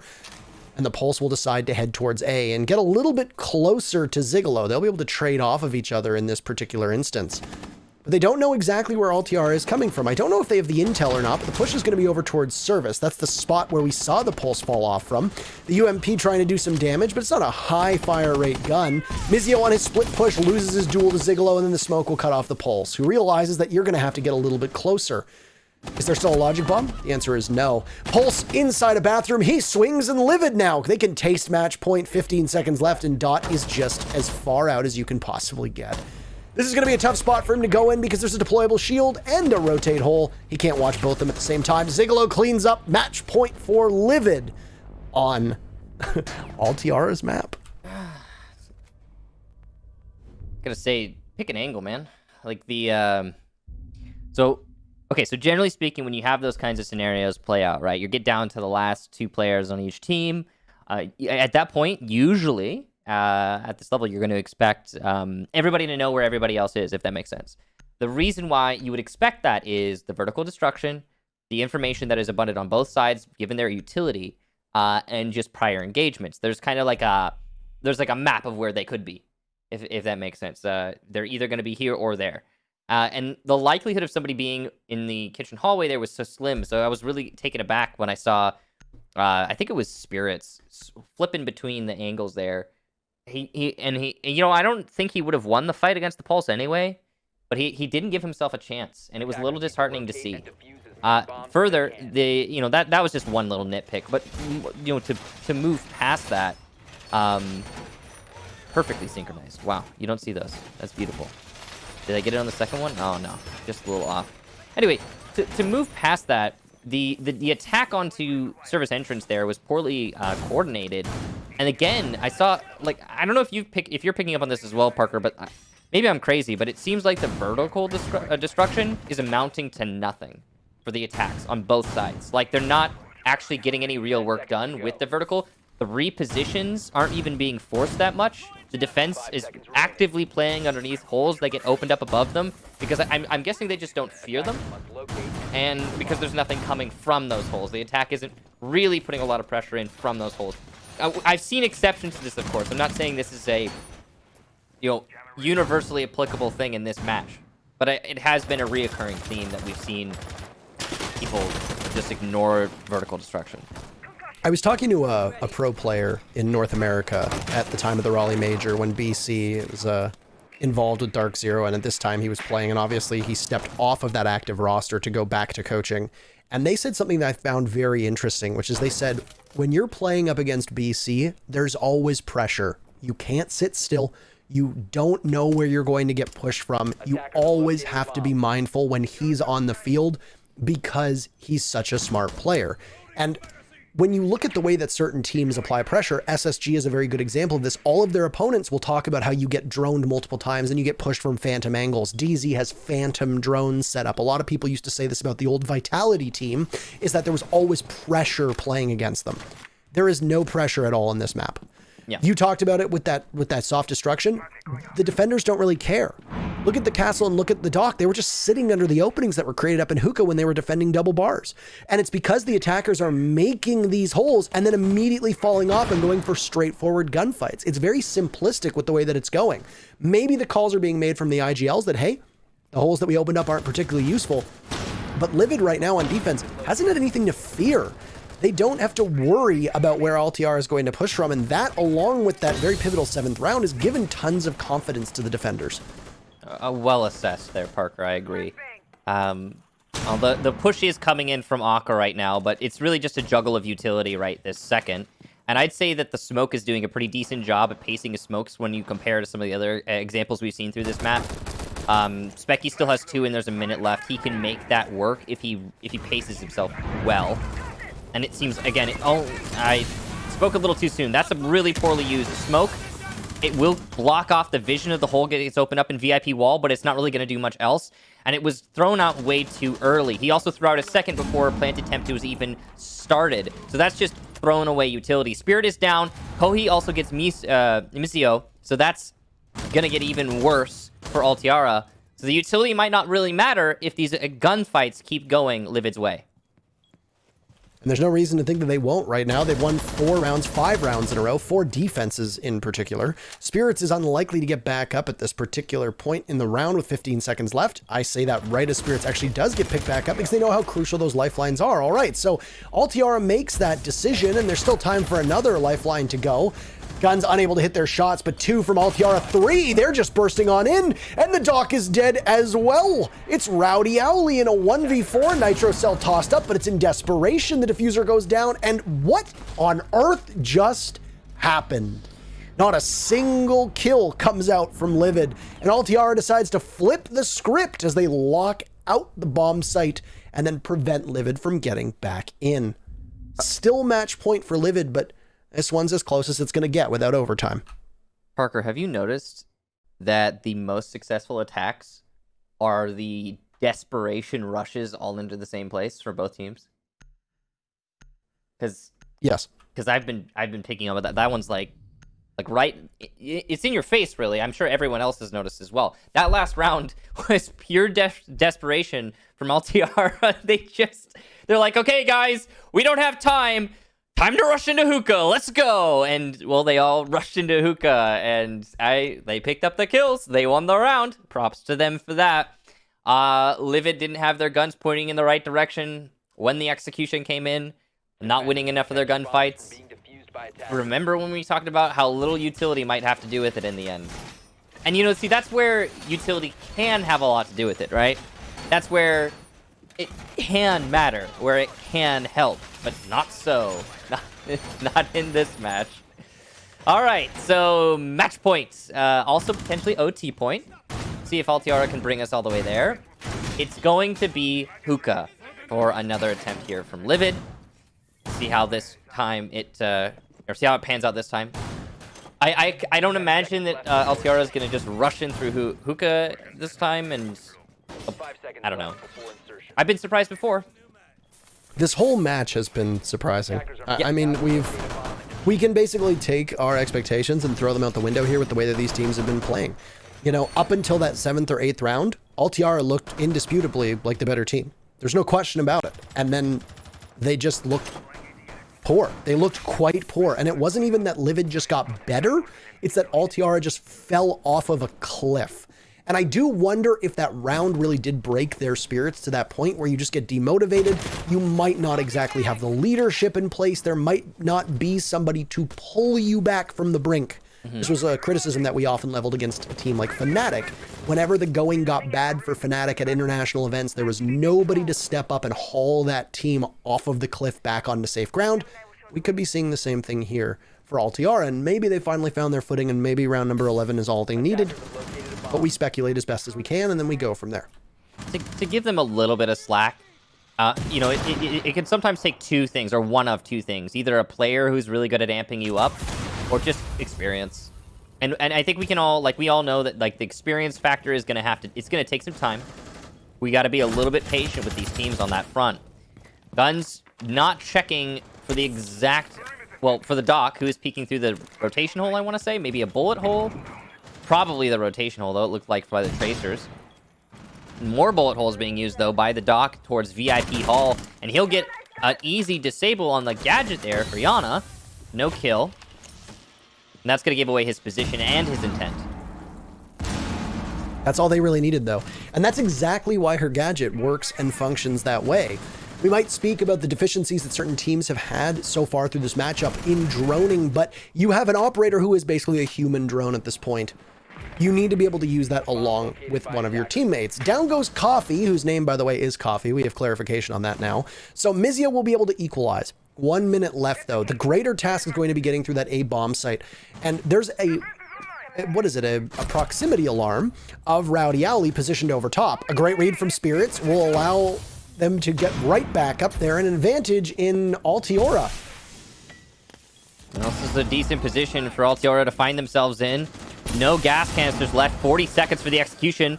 There goes the Russian from Mizio, and he will take down that smoke. But look at Livid lighting up that scoreboard as they add 2 to their tally. It's all on Mizio now, and Zigolo in the 1v1. And it's Mizio to win it out in the end. Altiora push us to overtime in the nick of time, barely taking that round thanks to Mizio's efforts. This has been such a wild ride of a match, Michael. Just nothing about it makes any damn sense at this point. Yep. Mizio breaking in, sitting in the middle of the bomb site while he watches all of his fellow soldiers fall around him, and he just doesn't stop shooting. He doesn't stop gunning down the defenders, and nobody seems to know where he is at all. The plant going down with the not the cardiac sensor, the proximity alarm going off. It blows me away that we are seeing this style of play happen. And it is chaotic, it is hectic, and it is just an all-out brawl. And it is really, it's like almost primal Rainbow Six. Yep. At the final 30 seconds, that 20-second meta that we've talked about many, many times, this is just it's a slugfest. It's a slugfest, it's a total mess, it's glorious, and it's so unpredictable that you can't help but just be enchanted and captivated watching this. So, Livid had a great run on defense. Both of these teams went 4-2 on their respective halves. Defense with a very clear advantage. In this instance, Altiora is going to be on defense at least once, maybe twice, depending on what exactly happens here. And Altiora is going to gamble on the hookah bomb site. They won hookah and they won kitchen. They dropped the double bars both times. For Livid, when they go onto defense, they have a perfect record on kitchen. They dropped hookah twice, won it once, and they won the double bars once. So there is some game theory that can be applied here. There is some strategy. But Altiora right now is going to go with that hookah defense, but investing heavily over towards Penthouse. We saw this last time. It was a really interesting setup, and it obviously was an issue that Livid couldn't tackle appropriately. A bomb has been located.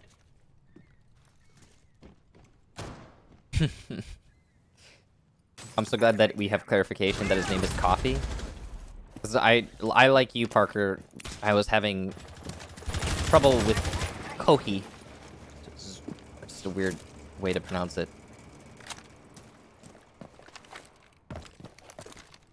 Nothing really going on so far. Some early damage done to one of the Blackbeard shields, but that's it. Attackers have located. So, I mean, it's going to be a quiet start to these rounds. Even as reckless as teams can play and even as loose as teams can play, they're still going to respect the fact that there's so much on the line. If Altiora ends up winning this, there is a date with Mirage awaiting them. For Livid, it would be a battle down in the lower bracket against Nordic. So, like we said, you don't want to be Livid and come back as quickly and as, viciously as they had just to choke it in the final seconds. Those were a very impressive 5 rounds that Livid were able to stitch together, and frankly, they really could have gone either way on rounds 11 and 12 too. So, this was played really well, and if I'm Livid, I'm kicking myself after this one. Coffee is very exposed on that top of main stairs rappel, but Guns doesn't want to challenge it because he knows it's a Blackbeard.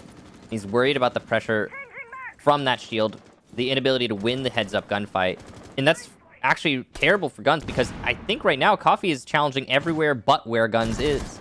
Either way, though, the time has been dwindled down, and Livid are prioritizing the awkward take. Altiora struggling to just delay. They're doing it, well, solid job of it. They're making it happen. Livid, on the other hand, seem unsure where they actually want to execute from. They've still got players spread very far out. And there's 2 nitro cells as well for Altiora, so if there does end up being a plant, if you've got somebody playing on that first floor, the attackers will have to be aware of that, and that's why you can't be bleeding out numbers right now. Livid, not in danger of stalling out, as it does appear that they have realized that they need to start to pressure into the bomb site with only 30 seconds left in the very first round of overtime. And it's Zigalo here at the moment trying to catch if somebody's going to push. He shrugs off a tiny bit of damage to the Maestro as Specky's going for the plant just by the doorway. Nitro Cell catches him. Diffuser will need to be picked up, and it's Owly to the rescue. 3 kills from Altiora answered by a single kill from Livid, but Shima's downed. Owly's getting the defuse off. Do they know the Blackbeard is there to cover? He takes out the dock. It's a 2v2 at this point, and Owly will be able to sneak away. Excellent coverage from the Blackbeard of Coffee as the Tracers just whiz on by. Shima will need to be picked back up, but there is not a ton of time left to work with. Crawling over to the Maestro for help. There you go, picked right back up. But Altiora, with 3 members all in the same spot, are going to have to try to push this Blackbeard. This is going to be the big challenge for them. Prone on the ground, he's got 2 angles to watch. He'll rely on Owly now on Repel, waiting for that diffuser to go down. The Blackbeard with a single kill, looking for more. 15 seconds left. Owly on the board, and Livid seem primed and ready. 4 seconds past the point of no return. There it is. 3 clean kills for Livid. They will regain the lead, and they are 1 round away from pushing us to a 3rd map. A very, I guess, front and center kind of round. A direct confrontation is a way you could put it. The Blackbeard working some serious magic there for Livid. Doing a great job trying to, or just covering for the plant and covering in the post plant, winning those heads-up gunfights thanks to the Blackbeard shield. Further, the only form of denial of all of the possible forms of denial employed there by Altiora is, or was, I guess, that 1C4 at the start. And then no more denial. Just peek, take the fight, and there's no other option. That didn't work out so great. The key moment there, I think the defining moment of the round, is when the Doc tried to peek when his teammate was down and people were in need of healing. That effectively locked up the round and gave Livid a fairly easy post-plant scenario. So that's unfortunate. We'll move to Kitchen now for the potentially last round of this map. Livid get their defense, and well, as we talked about, defense is definitely the favored side so far. Really amazing that we finally saw that Blackbeard pay off. You know, they went 2 rounds with him on Livid's side, and he really didn't have much of a use. And then you put him in a post plant where all he needs to do is hold a single angle, and he is so difficult to challenge. You talked about the hesitation earlier in the round where Altiora knew that they wanted to push him. It was Guns in particular. He desperately wanted to take that fight on the Coffee, but knowing it's a Blackbeard, you can't make that gamble because you could just be throwing your life away. And at that time, all you're going to be doing is trading out a single rifle shield. Not exactly worthwhile, especially if you can isolate the Blackbeard later in the round, force him to be mobile when he is most exposed and most vulnerable. But it finally works out. Finally. And you know that people would have been very critical of Livid if the Blackbeard had accomplished absolutely nothing on that round in particular. And it had been a victory for Altiora. Wasn't the case, though. Now, the defense for Livid is going to be over on the Kitchen side. This is not a terrible bomb site for them. Like we said, there was some flexibility here with where they decided to go. The only bomb site that I couldn't see them going to was Hookah, and that's because of the way that they had lost it on the final 2 rounds of their initial defense. Nothing really coming of this top floor clear just yet for Livid. They've got to get that top floor to apply that vertical pressure, but as we talked about before, we've noticed that pressure really doesn't amount to anything. So mostly, this is weird to say, mostly the top floor clear comes down to, does Livid win the gunfights upstairs, or does Altiora win the gunfights upstairs, which is just odd. Now, the entry is going to be a pinch here. Altiora will get Omega. There's still one more up top, though, and there's the second for guns by 90. That's Zigalo. Great job, and there you go. So the question is answered. Altiora won the gunfights upstairs, and then some, as they take down Coffee, who was probably roaming somewhere else by the site, I would imagine. Maybe, no. Oh, wow. Okay. Very far upstairs. Jeez. Deep upstairs. Yeah, I believe he was probably trying to play the long angle from luggage. Not anymore. This is what we talked about with not being able to see through those holes from above, but obviously that's not going to be the case this time, as it doesn't look like Altiora is falling off of its upstairs hole. Down goes Dot, the Yana and frag grenades removed. They still have Mizio's explosives as backup, and a logic bomb, the final one from Spirits, will go off just to get under the skin of the remaining defenders. So Owly will try his best, as he's going to leave Specky inside of the bomb site. This is still very winnable, knowing the way that teams have to take this, and if you run through that service door and you're looking in the wrong direction, you can find yourself being taken out by the defenders quite easily. We've seen Altiora lose these rounds before, so let's not say that this is done just yet. It's still either or at this point. Very, very dangerous as we hit the last 25 seconds especially. There's a bit of a pause just before the action begins. The Ash gets smoked trying to head in through service, and there we go. Specky can now focus elsewhere. Diffuser going down by Mizio, so you'll have to post on up. No Nitro Cell in hand for Rowdy Owly. He gets taken out inside of Courtyard, or rather, Specky gets taken out, and Owly! He was so good clutching here before, but he's not going to be able to do it again. Altiora takes the round, and we will need 15 rounds to settle this madness. I believe that was a 4K by Guns as well. An impressive clear upstairs, followed out by an execution solidly placed in the site. Great job to him. Now, it's so funny that once again, this time Altiora clears out the top floor in its entirety, right? And then they decide, okay, we want to go for a kitchen execution. And they have the soft destruction, they've got the top floor control, they have the time, they've got the manpower advantage to leave someone upstairs, but they still don't do that. They don't open up above on the rotation and then like just position one person there to just deny the rotation and deny any site presence being effective, especially considering the smoke had already expended their gas canisters.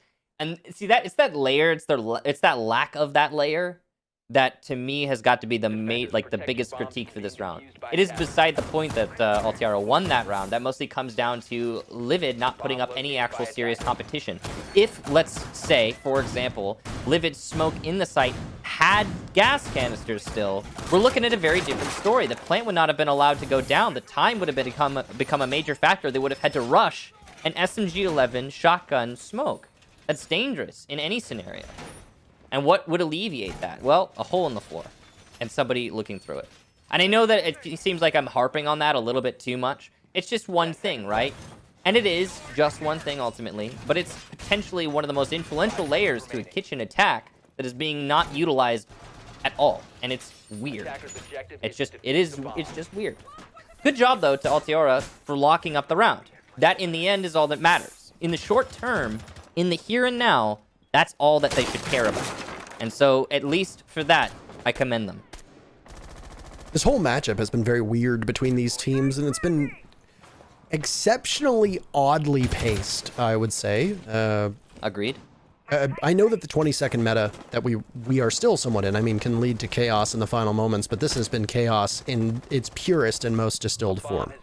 Especially with some of the plays that we've been seeing, which have just been, it's almost like a pug ranked style of gameplay. So, yeah. Livid, though, with everything on the line, obviously liked what they saw with their previous attacking lineup, and it's going to be spearheaded by Coffee, who is now second on the team in terms of frags with 11. That's the Blackbeard upstairs. Will he be tasked with roam clearing? That's the question.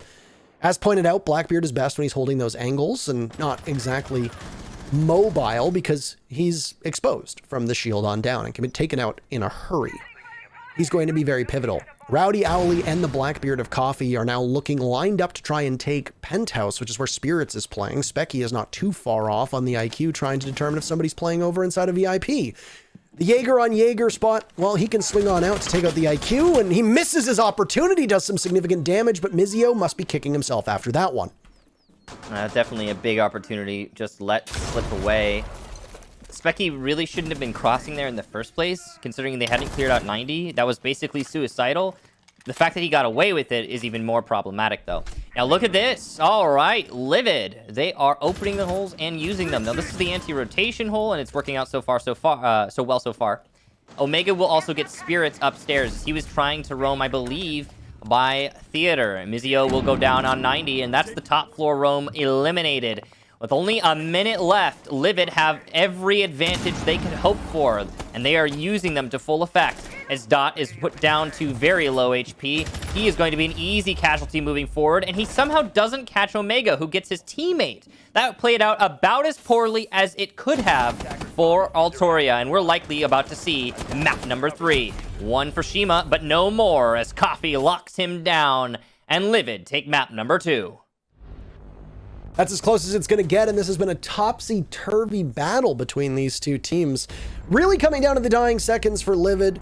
They were flirting back and forth with the lead, and, well, while Altiora has definitely been a very capable and competent team so far, it was Livid's ultimately edging them out, and like I said, that turning point must have been round number 7. That play from Rowdy Owly in the 1v3 was absolutely huge and really flipped the script on this match.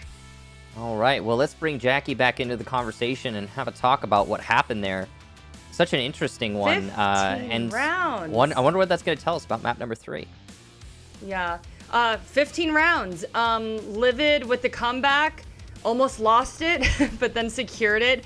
I noticed Jackie that both is of you muted. were saying... For us, at least, yeah.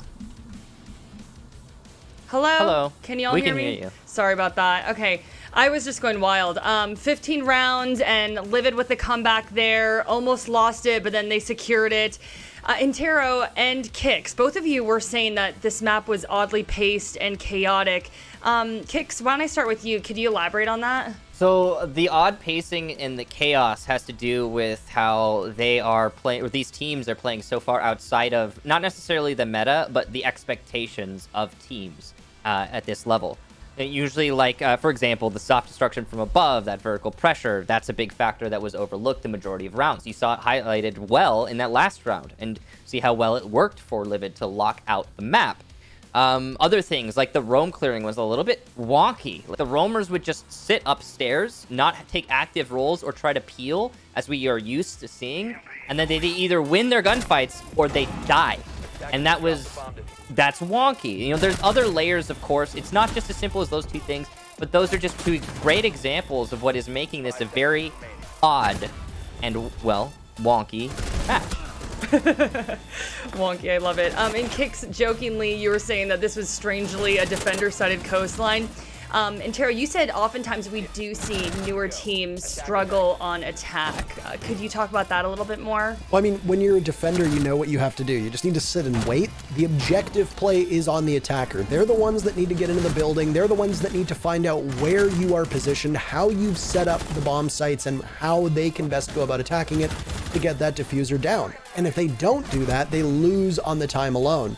For the defense, you're going to be setting up some default positions. You're going to be playing around common entry spots, but the attackers need to be able to coordinate well around droning. And that's one of the toughest things to do. Drone in your teammates, make clear and concise calls, and then be able to play off of that to either get a pick or at least burn through some utility, waste time, etc. It's very challenging to do that as an attacker because you also have to have a strong IGL to be able to call on the fly as you discover what the defense have set up. That's why the onus is on the attackers to be better coordinated. The defenders already have the bomb sites and everything working for them by just sitting there and waiting, and if the attackers never enter the building, easy. The defenders win on the clock alone. Well, will we see some coordination or more chaos? Our next map, Clubhouse. We'll be right back.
Well, after an unexpected comeback mounted by Livid, we have a third map between these two Canadian titans. I'm Intero, this is Kickstar, and if you're joining us, Clubhouse is on the docket. Now, while Oregon, as well as Coastline, were frag-heavy maps, expect to see a much more strategic edge emerge on a very defender-sided, very large, very hard-to-figure-out map for an awful lot of teams. Yeah, Clubhouse is going to take a little bit of a turn for both squads, I would imagine. And you can see the stats for Coastline represented down below on your screen.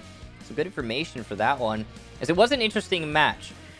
I'm really curious, Parker, how these teams are going to fit into Clubhouse, because based on what we've been seeing, the way that the engagements play out, there's a lot less focus on utility than you would expect to see. There's a lot less focus on opening walls or just general utility play than you would, sorry, I already said utility. Vertical play is what I meant to say, than you would expect to see. And going into Clubhouse, these are things that are very important to some of these site attacks. And for example, on the bottom floor, you're coming into the kitchen. That's going to be an important factor. If you're going to be attacking onto cache, you're going to need to open up from below to apply some pressure. I mean, you don't have to, but it's certainly a really nice edge to have. How are these teams going to handle that? Are they going to factor that into their gameplay at all, is my question leading into this match. I mean, are we really just going to skate over the fact that we saw a Blackbeard on 4 of 8 attacking rounds for Livid on Coastline? I mean, I feel like we're back in 2018 seeing that lineup get brought. You know, there's so many operators that could have made more sense, and yet Livid not only brought a Blackbeard, but on 2 of those 4 rounds, the pick worked, which is the craziest part to me. But yeah, we'll dive into the operator bans right now, and obviously Clubhouse plays out very differently. It is a slower map. It's not going to be necessarily as frag heavy, despite the fact that there will be fragging. Don't think that we're saying that it's going to be a very peaceful, pacifistic affair. Expect to see lots of killing from either teams. It's just that there's a checklist that you have to go through first that isn't as important on maps like Oregon as well as a map like Coastline. So teams are going to have to cut through an awful lot of utility to get to the point where they can actually start to pressure the bomb sites. So far, the operator bans are Thatcher, Capitao, and Valken. This one should surprise nobody. Altiora doesn't like the clash. Like we saw before from Livid, it's obviously a counter ban. Those are going to be your operator bans, as for some particular reason, Livid really likes attacking, as they have started on attack on every single map so far. Yes, interesting. I mean, may as well get it out of the way early. It worked for them in Coastline, I guess. I mean, it came down to the last round of overtime, but still, it did work out for Livid in the end, and that's, I guess, all that matters. We are going to the bottom floor here for Altiora to start things off. Operator selection, nothing too surprising. Actually, sorry, I was about to say nothing too surprising, and then they 6-picked off of a Jaeger to a castle. Now, that means that they don't have any anti-throwable or projectile. No Amai, no Jaeger. And let me see here. 2 sets of nades on Livid, which means, oh boy, Altiora are going to have to stay ever so mobile in this round. That's wild that we're not seeing any denial. But if you look at the lineup, we're going to throw back to almost the exact same strategy that I think we saw from Evil Geniuses, where they're going to likely keep the Legion downstairs. And then as the round goes on, you throw those goo mines over towards the bottom of main stairs. You throw them over towards Blue. You throw them over towards Church. You throw them over towards Escape, Tunnel, yada, yada, yada. All I'm doing is flexing right now by listing off all the different parts of the bomb site, by the way, if you're listening. But other than that, you see the Vigil, the Mute, and the Mozzie are going to excel at punishing the entry. It's going to punish droning. It's going to confuse the attackers. And given how neither of these teams have shown themselves to be particularly strong on their entry and have not been coordinated as well as one would hope, these operators are going to likely get exceptional value. Now, I was speculating that there was going to be a roam from this, but I was not anticipating Mizio destroying Omega in front of thousands of viewers through the soft stock wall, and the Vigil will continue inside a bar, as right now he's aided by this castle barricade. All right. This is a downstairs defense, and yet it is going to be played very similarly to what we see at teams that are going to be defending those top floor and main floor bomb sites. It looked as if that was a bullet hole on the stage wall, and, well, it worked out well for the defense. I know there was Mizio on a vigil, but you still could have droned out and detected, okay, there's a presence here, we need to be wary of it before pushing in through stock. And if you had done that, you would still have a Zofia. Lots of time being wasted apart from just the player. So there's layers to this delay tactic being employed by the defense. Now, obviously, the reason that they're not bringing the denial operators of Jaeger or Omai are clearly highlighted by the way that they're choosing to defend on this site. Very, very extended roam off of the site. And you mentioned it, Parker, and I agree. With the way that the attacks have been structured so far through this series, I think this kind of extended hold is going to throw the attack through a loop and confuse the heck out of them. And it seems to be doing that so far as Mizio takes down his second prey. That's Coffee, felled over by the bathroom. I mean, we expect it to completely foil the attackers, but I mean, we have tossed our expectations in the dumpster after those first two maps. So, I mean, it's really anybody's guess because there's a likelihood that Livid could just say, hell, let's just go for the site, completely ignore the roamers and then make it work. Teams have actually pulled that off against these roams before when you've got a Mozzie and a Mute playing on that second floor, or a Castle playing on that second floor, which is what we see right now as Dot Dash is up top and he's got all the ability to rotate in the world alongside Spirit. So excellent vantage points for these two players. The question is going to be, when are they going to get recalled to the site? Or are they just simply going to try to wait off on time? There goes Shima to Specky, and Specky getting the pick onto the site. It looks like the Vigils also made it back down below. Down goes Dot. He gets spotted as he was trying to play upstairs, and just like that, Livid have managed to take an advantage that was in favor of the defenders and remove it from play. In fact, that advantage will continue to grow. Mizio does down one. There goes Spirits, and it's all on the shoulders of the Vigil. So he's going to need to ace at this point in order to make it work. And he's got lots of intel, but he's not able to hit the shots that he needs. This is a brazen play, yet he's able to control the SMG-12. Looking for more. Unable to land the shots playing around this bomb chassis. He's got Zigolo in a 1v1. Flash going out. He finishes off Specky, but no, the ace denied. You might as well pad your stats on that one. A 4K for Mizio, but it's all for naught. As an Opticalist bearing 9 ends up clutching the round. And just like that, Livid take the very first round on this third map.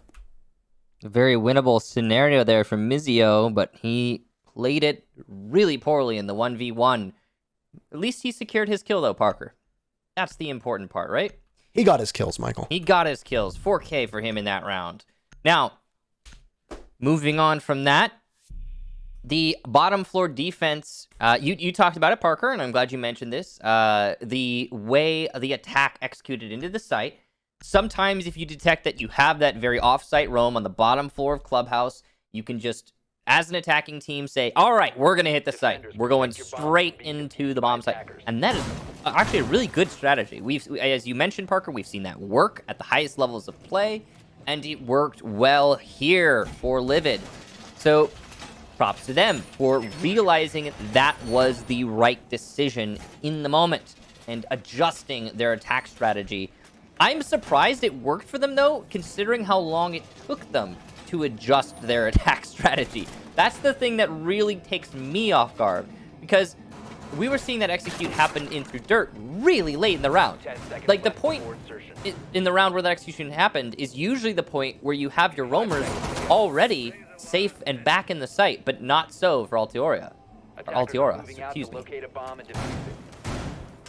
These opening kills literally mean nothing in this matchup. It's usually an excellent indicator. What did you say? I said that's true, and it's hilarious. Look, the opening kills is usually one of the best indicators of a team's success. The stats are staggering. Every single time it gets flashed, and we reference it often, it's like 75 to 80% of the time that you get the opening pick, you also win the round. And it is opposite day, apparently. We are back in elementary school, like when somebody insults you and they say it's opposite day, because right now, it doesn't matter if you're getting the opening pick at all. It means absolutely nothing. It is fake news, Michael, because you get an opening pick and then everything just flies out the window. Fugazi, as you could say, I suppose. It's just, yeah, it's weird. I don't know. It's not the only thing flying out the window, Parker. All convention and sense that we've seen, or that I've had over my years, are not really applying very well what I'm looking at today. But it is interesting, at least for that. It is very interesting. We have to give this match that credit. It's a different kind of siege, and it's interesting. Now, there are some conventional plays being brought out. Dot, for example. Okay, he's playing smoke. He's going to hold on to dirt tunnel. That's sensible. Let's see how long he can delay this for. He hasn't used any of his gas canisters just yet. And he's got some barbed wire. He'll let a drone slip by. It's not the end of the world, though, as long as he can stay alive here and delay, as we've hit the last minute of the round. And these last 3 gas canisters should be able to, if paced correctly, delay the remainder of the round. We'll see if it happens, though, as Zofia has obviously other thoughts. Still one explosive in that lifeline launcher of Omega, but decides to just blindly fire through that toxic gas and in turn loses 50 HP. Final toxic canister goes onto the part of the dirt tunnel known as Elbow, and Dot's just going to sit there doing his best Necrox impression with shotgun in hand. 45 seconds left, and all of the hatches have been opened up as Bob. Dot is going to get forced out of tunnel and then finished up as it's a blind gunfight, and Omega will start things off. But once again, these opening duels, Michael, they mean absolutely nothing. So watch Altiora end up winning the round. A plant going down in a very common default spot, and Shima's not able to do anything to stop it. There are 9 people still alive. Make that 8. Make that 7. 6, as Altiora now is just going to continue to clobber every member of Livid as they scramble in the post plant. Zigalo on 1 HP will head on over towards dirt. It looked like there was a disable happening. Down goes Coffee, and it is literally a flawless retake from a 4v5 to a 4v0, and the defuse as well. Altiora, they surrender that opening pick and then clean up the remainder of the round. Parker, I'm sorry, what did you say about those opening picks? I even said it in the lead up. I was like, Livid got the opening pick there on the dot dash inside of Elbow, but watch Altiora go on to win this round. And that's exactly what happens. Dot also really could have done a better job, I gotta say, of using his gas canisters in dirt tunnel. He just threw them out before they were even finished up. Usually, like, the way you want to pace that, you got a minute left. You got 3 gas canisters. What you want to do is you want to use your first one, then delay for a few seconds with your weapons and your ability to win on that close range engagement with your shotgun. If you start getting pressured by smokes or stuns, then you detonate your gas canister, because then you cannot hold it with a gun. But if you're not being pressured by those things, wait, shave seconds off, then use your second when you feel like it's most appropriate. But Dot's just chucking them in. He's just going for it. Anyway, moving on from that, the C4 that I expected Shima to use to deny the plant behind box was used on the wall. I don't know if that was to make the rotation because it didn't exist, which would be terrible if that's the case. But more likely he just missed. Either way, not a great look. And so the C4 didn't deny the plant. Now, the only saving grace for Altiora in that round is that they went on to just sweep Livid under the rug. In the planting to post-plant transition, Livid were not positioned very well, and they got slaughtered on the retake from Altiora. Also, there were a couple moments on Livid's side where they were just missing. And that's the round. It's a great challenge to sum up some of this stuff just because of the way that these teams are playing. So I mean, we can watch and then just always keep our expectations, I guess, to ourselves, because speculation has made us look foolish. And there's an Electroclaw down below that gets abandoned by spirits and is droned out. And well, you don't need to sweat too much if you're Rowdy Owly. He's not a Thatcher, but he just goes in and takes out the Electroclaw and then just gets out of there. All right, well, now he's back and he droned himself in. There's nobody watching this. So what is this setup? Have you fallen off if you're Altiora? Like, you shoot out the stage and then you push back and that Electroclaw is there and it gets taken care of, and I'm confused. It's not the end of the world, right? Because it's a roam, so I mean, like, it's just time being wasted for the attack. I guess they just don't, like, they don't care about cash. They're just like, yeah, okay. But at the same time, I am confused as well. They could have just put the Electroclaw in cash. Like, why does it need to be below? Mizio's gonna get Rowdy. So there goes the Sledge, who was able to get that Electro Claw. And I believe he died as he peeked up red stairs, which is a ill-advised peek when you don't have any pressure being applied from either the breach by server or by garage, because then you have no pinch, and the stairs will have the advantage in the fight. Coffee will take down Spirits, though, so you said it yourself, Parker, those opening picks, they don't really mean much. So, I mean, we're just like they're going back and forth now, and hey, the wall's open. Yeah. And that's really all you could ask for at this point, right? Yeah. There goes Omega as they're going to trade out. And once again, it's this teeter-totter, this seesaw, and it dips back in the favor of Altiora. 40 seconds left to pull this one off if you're Livid. And well, they're all established over by that jacuzzi wall, but that's not where the bomb site is. They're going to need to make something happen pretty quickly. Toxic Canister doing some damage to Specky as he and Ziglo are nearby. More damage being done to Ziglo, and there's the last one that'll go out, and it's the Hibana that's breathing it all in. Specky at the top of the stairs now in a 2v4 that favors Altiora. They got the opening pick, so they still have everything working in their advantage. A peek from Shima, losing the fight to Ziglo, and now a peek from Guns also coming in, but there's a frag grenade in the hands of the Maverick. He'll have to do more work as down goes Ziglo, Specky with one, but no time left on the clock. Altiora just needs to win as, well, you're so far from being able to get to the actual bomb site. They were close to logistics, but that was all they got. Nowhere able to do more than that. They got the jacuzzi wall open and then stalled pretty hard. The round goes in favor of Altiora. Yeah. Well done to them, holding on to that bottleneck that was established in the main hallway as a result of the attack not being able to open up any more angles into this site. I'm surprised at the lack of pressure being applied into the bathroom, considering you had, let me see, 2 hard destructors that could have done some work on the bathroom wall. That did not factor in, though. The last 2 attackers, I believe, were feeling pressured for time and felt the need to go for the hallway take, and I can understand that.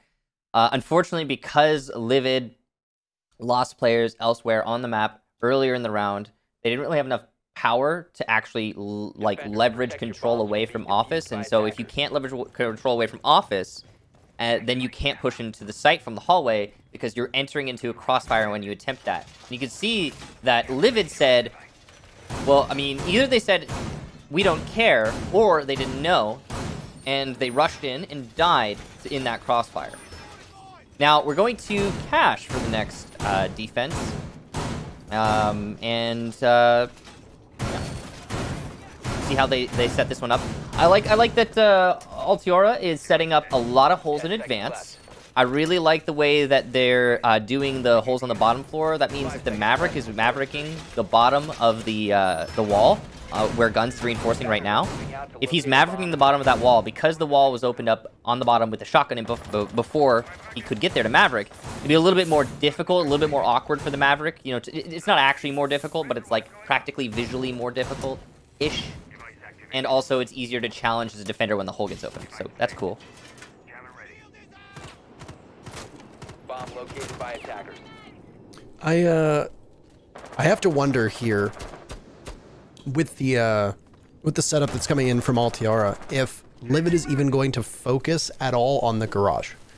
Because if you don't do anything to get that Wamai out of that position, the only real way that you can test him is by just firing from the opening that's created right here. And I mean, you will have a significant advantage because most of the attackers, I'm assuming, have ACOGs on. You'll be able to see the Wamai from farther away, and through the clutter of the wall, you could be in a pretty strong position. But if you leave somebody like Guns to just persist inside a garage, then he can rotate down and head over towards red stairs, and then also keep hold of lounge. And you're usually going to want somebody over by lounge because when you go to pull off the execute, there's going to be a C4 that's primed and ready for you down there. So this kind of chess match that's going to play out. And right now, I don't see anything from Livid that is looking over towards the garage. And half the round to go. I mean, you still have time to focus on it.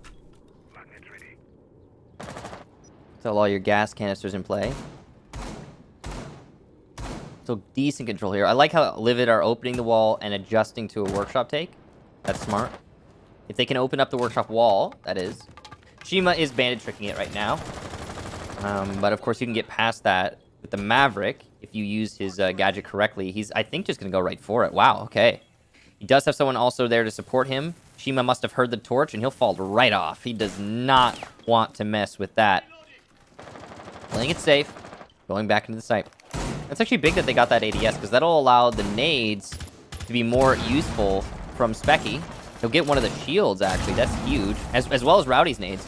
But it's actually the explosive from the defense that meets success, as Shima will take down Omega. Big kill for him. Did they just lose the X-Kairos on that wall? Because it certainly seems like it, and if that's the case, you're going to be in trouble. But Shima did not need to peek that at all. Why are you committing to that fight when you could have just sat and waited? And with it, Livid is just going to continue to snowball. They immediately pick up a second pick. It's going to be on Spirits. Here comes the challenge inside of the garage. And we'd talked about this before. Were we going to see any real focus? The answer is yes. And Guns doesn't see the sledge. The sledge isn't even looking. Owly, use your eyes. They come on your head. You can see your enemies with them a little bit better. That's a very easy kill for Guns. Livid will just barrel into the site. They'll get slapped on down. Zigalo inside of CCTV. 2 big kills for him, leaving Dot in a 1v2. Things go from bad to worse. Diffuser going down, and Dot will need to play on in. Blindly firing into the smoke. A toxic canister goes out. It'll be a bit too late. Down Zigalo, but Specky will be able to get away. Does he see the Maverick playing around the reinforcement? It's a 1v1 with Dot having no information. He might be visible to the wall. A quick peek, and he finishes off the Maverick. Dot dash the clutch. He'll be able to get the diffuser as well. That's 3 rounds in a row for Altiora, and they'll complete the cycle on defense. Defenders win. Great clutch to Dot there, bringing that one home. I love the way he used the gas canister through the wall to down the Habana. Good awareness of his utility and his opposition. Almost went sour for Altiora, though, as Zigalo made some major happenings happen on the entry. So, you know, as much as Dot clutched that out, it could have been much worse for Altiora. Now, that will be the defense of the top floor. So finished off. I really gotta hand it to Livid. I like the way that they tried to attack that. They didn't just linger on the breach over by server. They tried to adjust. They tried to go in through workshop, construction, connector, whatever you want to call it, and open up the wall, apply more pressure to the site, and it almost worked thanks to some ill-advised pushes and peeks from the defense, but not quite. Thanks to specifically Dot Dash's efforts. So props to him for that. Oh boy. Bottom floor defense next for Altiora. We've seen this work out for them in the past. This is actually a site that I think that Livid probably still should have won last time they were here. I don't think at this point you can begin to address a round with I think this team should have won it, because if we... not that we're going to promote the consumption of any type of beverage, but if you were to take a certain nondescript beverage every single time we thought a round was won by another team, we would probably be dead. So this entire match can literally be described as, I thought they were going to win the game. Which is where we're at right now. This is genuinely, in my 3 years of casting this game, this has been the match that, recency bias aside, I am the most perplexed at how these teams are winning rounds and how these teams are losing rounds. Yeah. We are 10 seconds away from a team completely blowing it, and then they just end up killing everybody. And they get 4 kills in a row. And you're like, I don't understand how this happens and how this occurs. So... right now, like I said, I don't think you can lead in trying to decipher it. We can break down round by round, but my goodness, the individual efforts of these players has really been the story of this matchup, because one player gets hot, they get a big kill or two, and it totally changes the entire round. Utility be damned. You know, it's funny because you can say it in the micro and in the macro. Because if you ask me right now, Kix, who do you think is going to win this match? I couldn't even begin to tell you. I have no idea. I remember at the beginning of the day, I was like, man, we don't know a lot about these teams. We're going to try and figure out stuff about these teams today. And I still don't know much about these. Like, I mean, it just feels like I'm watching, and it's like, I don't know. I can't, it doesn't, cohesiveness, what is that? Where's the cohesion? I'm going to say right now that, there's nothing to follow. Here's what I'm going to say. Altiora is on defense, and they're up 3-1. Oh, That's yeah. where they should be. Excellent job to them. Great. That means that Livid is going to win this match in the 15th round on overtime. So that's what we're looking at between these two teams. Because if you go back to Coastline, and you go to round number 6 where Livid wins it, it's their second round, they win it flawlessly. And I say, okay, it was a flawless round victory. It was on attack. Fine. It's still 4-2 in favor of Altiora. They're going to change sides. It's on Coastline. This is a quick 2-0, and we move on to Challenger League. And wrong answer. And because of that, Mizio just got the kill onto Omega. We'll start things off. 45 seconds left. There hasn't been much that's happened. This is the same lineup that Altiora brought, Michael, on the very first defense downstairs. What is this? Guns just dry peeking. The hatch takes out Coffee, now lined up to also do the same over towards the back of the bomb site. And it's very nearly a flawless round as Altiora just need to find the Maverick, and they'll do just that. Within the span of 5 seconds, everybody from Livid is dead as they all push in at the same time. They're not staggered. They just don't know where to look. Altiora is up 4-1 now. Dude, they didn't... The attack neither droned nor face-checked Cubby, where the pulse was. That meant their smokes from the Jackal didn't get placed because the smoke face-check... Well, he didn't face-check. Face-check implies you've got your gun up and you think someone might be somewhere and you peek it. That's a face check. You don't have prior information. Jackal had his smokes out and then exposed himself to Cubby where the pulse killed him. Now that means the smokes don't go down, which means the entry from the dirt tunnel is hindered because there's multiple angles holding that push. So everything falls apart. The solution is to drone prior to the entry, gather information on where the anchors are, and then execute with some semblance of an understanding of the defensive setup. Other than that, what we've been seeing, the alternative is, and we've been seeing this a lot from both teams on attack actually, is to face check common anchor positions when entering into the site, like Cubby, for example. Because if you do that, you have it's like a 50-50. Maybe you'll win the fight, maybe you won't. You don't have the prior information, but at least you're prepared for it. We've been seeing that, again, a lot from both attacking teams. But in that round, there was no face check. There was no prior information. It was just, I think Cubby's clear and wrong. So, good holdout to Altiora. They won their gunfights. They stopped the push in. There was no hindrance to them to do so. Like they were set up to win those gunfights. But still, props to them for doing that. Not everyone put in a position will always be successful like that. So, this is a gym defense now for Altiora. It is, yeah. So they're going to be playing inside of cache and CCTV as well, which is very common. Nothing is really outside the norm here with Altiora's setup. You've got two players that are over by the cache side. That was the Jaeger and the Bandit. Castle barricades will slow things down. This is the only real change to a lot of the default setups that we see, where you'll reinforce the walls inside of cache, which means that the attackers will need to expend some of that very valuable gadgetry to open it up. Given that there's a Maverick on the board, the Bandit batteries are not going to be that big of a headache. It's just going to take a little bit more time if Specky wants to open that up. But it actually doesn't look like that's Specky's job right now. Never mind, it is Specky's job. Okay, well, he started to run the other way, and then it kind of caught us off guard. Shima's going to hear the sound of the blowtorch and immediately get out of there. So you can get some of that opened up and then take out the shock wires and go from there, as Specky is now likely going to be moved over to Jacuzzi Wall, and that seems exactly like where his next target is. We'll start opening that up, and that should give a nice platform for the attack. You can see Zigolo. Is he gonna? No way he would play that, right? That's so dangerous. Okay. I was a little bit worried that he was going to try and play on that and, deny the peek in through server. Usually what you want to do is you want to open a large wall or a large part of the wall so that you aren't going to get pre-fired by a defender, but I'll just not play server, and that's fine too.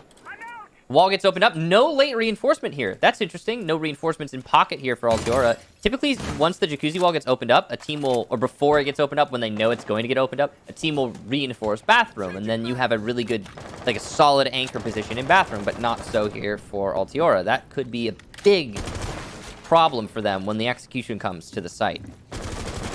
That was actually quick how fast that Maverick was able to open up the wall and also put the pressure on that CCTV wall, even though you didn't need to use it or really take up any of that map, or any part of that map, rather.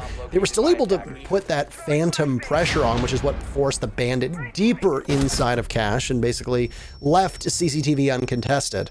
Starting off the fun, Omega finds guns. As he enters through logistics, there'd been some flashbangs and grenades thrown in, so there was no way that guns wasn't going to be outdueled there.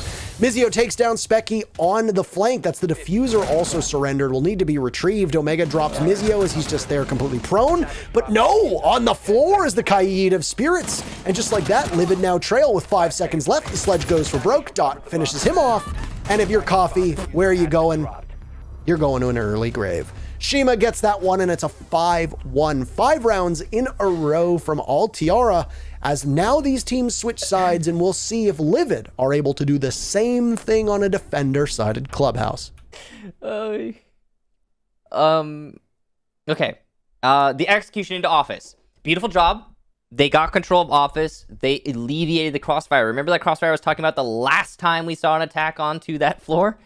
Or onto Jim specifically. The problem was they couldn't deal with that Office player. So, immediately, right off the cuff, Livid deal with the Office player. That's big. But then, the attacker inside the Office stares at the Jaeger for, I don't know, maybe 30, 40 seconds, and doesn't manage to get the kill. And throughout that, until like right about the end of the round, and then he cleans them up. Now, at that point, the damage is done. So, that's not going to help you very much. But further, there wasn't a lot of pressure applied to main stairs from the attack, which allowed for a rotation from the defense. They really didn't have control of anything over by on the workshop side. There were still plenty of roamers over there, and they weren't paying attention to that. So when the roamers came back to site, collapse of the attack.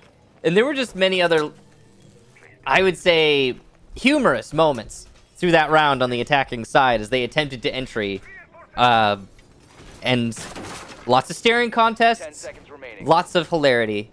It was some good stuff. Now we move to the second half. Altiora is in a significant lead. Which means that Livid is going to win. So it means that, yeah, Livid is going to take Livid is going to win this match. That's what it means right here. You heard it here first. They're going to take every round from here on out on defense. We're going to go to OT. Livid will get defense first on OT, and then they'll take the match. No, wait. They'll get attack first on OT, and Livid will still take the match. Oh, my goodness. Livid is on defense both times, by the way. They are? They are, yes. Okay. Livid, despite starting on attack on every map, is going to be on defense for Clubhouse at least twice, providing we need OT. Now, there's two paths forward. I feel like we're at a fork in the road, which is where either things totally go upside down, and this is a nail biter that goes all the way to the bitter end, or our expectation now being unpredictability gets flipped on its head, and it's just Altiora just wins 2 rounds, and it's like, well, I was actually quite anticlimactic. We thought that this was going to be a bit of a different result, but regardless, it has been a very entertaining match and a good showcase of 2 teams that are still decently new, that are trying to find their footing. And well, I mean, if you're Mirage, you're just kind of watching this from afar and realizing that one of these 2 teams will play you next week, and buckle up, because it doesn't matter which one it is, it's not going to be a straightforward affair. No, it'll be really, really weird. There goes the drop in Moto. Spirit gets it done. And with that drop opened up, you could do a little bit of work pressuring onto Church. Only half the round left, though, for Altiora to actually execute. So that's not a lot of time to work with, let's be honest. No exothermic charges either on Thermite. Nade will miss onto Coffee as he falls back. Guns does get Omega, though. So first casualty, and it's on the side of the defense. That's a really good pick there for Altiora. And honestly, given that pick and the blue control that they've now leveraged away from their opponent, if they pinch between blue and Moto, this could be a really easy attack. Well, I mean, could be. Watching Omega play both on attack and defense is very puzzling, because he has such strong upside, yet also commits mistakes that nobody at this level should be committing. And speaking of committing mistakes, Spirits almost misses the default cam, then somehow manages to win a gunfight he had no business winning whatsoever. This is bad positioning now for Livid, who it looks like Clubhouse just might not be their map. As out sprints Owly, and he gets punished by guns. Diffuser from Dot almost completed, but we'll get the final kill before it hits 0. No, they won't. Just a second too late. A flawless round from Altiora will push them onto match point, and Clubhouse might actually be much quicker and much more straightforward than we'd thought. Big part of that, I think, is the potential to win gunfights on the side of Livid. I can count, of the ones we saw, three separate engagements that should have been Livid fights, where they had the initial spray, they had the initial, heads up gunfight, and they should have been able to take it, and yet they missed and lost. And Altiora were all the better for it. It'll be a cash defense next for Livid, as they did not look very comfortable on the bottom floor. So they're going to try something different. Now, it looks like potentially 3 C4s on the side of Livid and some smokes. Plenty of denial, but we haven't seen that used to deny yet. So I'm not sure that's going to matter. They'll trade out their Bandit for a Wamai, and in an attempt to avoid the grenades that have been actually fairly useful in that first round, at least in terms of forcefully repositioning the defenders on the side of Livid. It was a bit of a puzzling defense from them with how many fights they gave up, and this kind of looked like what we saw on Coastline to a certain extent in our second map, which is that there was just no trade potential, there was no draw potential. They were just lining up and taking solo gunfights, losing it, and then the team was just worse for wear, and there was no real bright spot to come from some of those fights. It's not like, you trade a Jaeger, but you get a Hibana, everything is good and hunky-dory in the world. Thumbs up, everybody. It wasn't like that. It was just, okay, well, you take a gunfight, you lose that gunfight, where do you go next? You didn't really go anywhere. Now it's a 4v5. Yep. So, and that, honestly, that really plays out to how some teams will defend Church. We have seen many teams, especially in North America, fail to put all 5 of their bodies on the bottom floor, and that's fine. We saw it work for Altiora on their defense, and the granddaddy of that strategy is in this region at Space Station. They are the ones who popularized that play off of the first, or off of the basement, onto that first and second floor. So lots of teams are obviously very keen to emulate that, but it doesn't always work out, and if you have somebody upstairs and they're not supported, then things can go bad really quickly, and I think that's exactly just what happened with Livid here. So obviously things will play out very differently upstairs on both cache and CCTV, which is right now where the defense is posted up. And just like that, Altiora is breaking in from Jacuzzi and will try to work their way through construction, make sure nobody's over by logistics, and make sure that nobody is playing aggressively on that first floor down below. This is a really efficient clear so far. I mean, that's one of the bright spots here. Oh, no. Oh, no. Does this work? I know that the ceiling is different than the floor above. On this particular room, it's a little bit awkward, but with the new fragmentation system, it probably would have worked had he hit. So, he missed. Unlucky. C4 down there for a Livid. Altiora is all stacked up inside a workshop, ready to pounce in through the wall. And this should be, honestly, a really quick one, if they can get the exothermic charge off. I don't even think they've opened up the server wall, have they?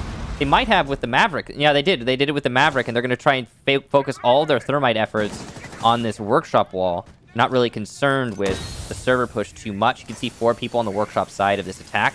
Wall open, and oh, that's bad. That's really bad if you're Livid. But then again, the things that we expect to be really bad typically don't matter. So we'll see. Well, no, typically in the confines of this match don't matter. So we'll see if that actually influences the round. I think it's important to put that little note above it where it's like, yeah, that's usually bad, but in this match, obviously, it's actually quite good. But this is not good, which is Dot losing almost all of his HP. Spirits with a kill of his own. Dot gets finished off by the toxic canister that erupts in front of him. Omega gone again. A very feast or famine style of gameplay from the Jaeger, who is always involved in these opening duels, but hasn't been able to win them in quite some time. Unlucky timing for the Zofia, as that's 2 missed opportunities, but finally finds 1 onto Coffee playing at the top of Garage. Goodbye to the Kaid, and Coffee also having a pretty bad match so far. This looks like it's all but over, but the crying as Ziglo gets a kill but then gets dropped, and Rowdy Alley will need to come back in a 1v3. He'd already used his Nitro Cell, we'd seen it earlier on. He just needs to wait for the marks. 10 seconds left, and Mizio will be vulnerable as he goes for the plant. 7 seconds, 4 seconds, almost there, but no comeback is in sight. Spirits with the final kill, and Livid are done. They're down in the lower bracket, and Altiora has a date with Mirage in the winner's bracket. 7-1 for Altiora on Clubhouse. So it took us about 2.5 maps, but we eventually got to the conclusion of this series. Altiora taking it in the end. Solid performance there on Clubhouse. I think that performance, especially on the last map, really screams they should have won that series in the 2-0. Like that was a super dominant map number 3. Not even a question. Let's bring Jackie back into the conversation though. We could talk about what happened there. Kix, I actually like what you were just saying. Altiora probably should have done that in 2. What do you think happened there? They just weren't able to really seal the deal on map 2. That was a pretty chaotic map. Yeah, it was a very chaotic map in map number 2. Coastline was super awkward. I think it really highlighted some of the deficiencies of both teams. And I know that it seems a little bit harsh to point those out, but they are worth making note of. In this case, I think there's a lot of things that are going to need to be improved upon for both squads in order to push forward. On the side of Altiora, if we want to talk about one specific thing that prevented them from getting the 2-0, Parker said it earlier. I think they kind of choked it up. They stopped playing to the same level that we saw them play in map number 1 and then later in map number 3. And y'all were giggling a little bit during your casting. Real talk there. I know that you're both saying the team's play styles were mercurial, to say the least, all over the place in Tarot. Mercurial's a great word for it. I mean, for most people, they will just know they'll just know it on unpredictable. I went into this matchup with very limited expectations because you can't really set expectations when you don't know the teams and you're not as familiarized with their play styles. And obviously, neither of these teams have a settled style of play. They're still trying to figure it out, and it will change wildly over the next couple weeks, especially as they face different opponents and especially when they realize that there are certain strengths and weaknesses to the way that they play and the way that the players on the team also play. In this case, in the matchup today, it was really just peak Frag City. That's all it was. At the very final seconds of every single round, you could not possibly imagine what was about to happen next. And it's exciting, it's thrilling, it's challenging to cast, if I'm being honest with you. But at least it gives you a really good look into the individual skills and abilities of these players, because ultimately they're the ones that are making this play style work, and they're the ones that are pulling these things off, despite all the odds saying that they shouldn't be able to do so. And gentlemen, I believe that we have Spritz from Altiora on deck. Spritz, congratulations on that victory there. You're doing it in 3. You got us? Yeah, Spritz? I think. Hey! Yeah. Can you hear me? Sorry, I wasn't sure if you heard what I said. Yeah, I can hear you loud and clear. So y'all just crushed them on map 3. What was your mindset going into that? What changes did you make?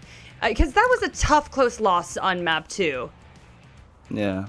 So basically, we set our mind, and we went full frag, I guess. That's how we can do. Full frag, I love it. Let's talk about map 2 a little bit more. It seems like you all struggled at points on attack. Were there any significant lessons that you learned from that map? Yeah, we struggled with call out that game. We were off, and we weren't coordinated.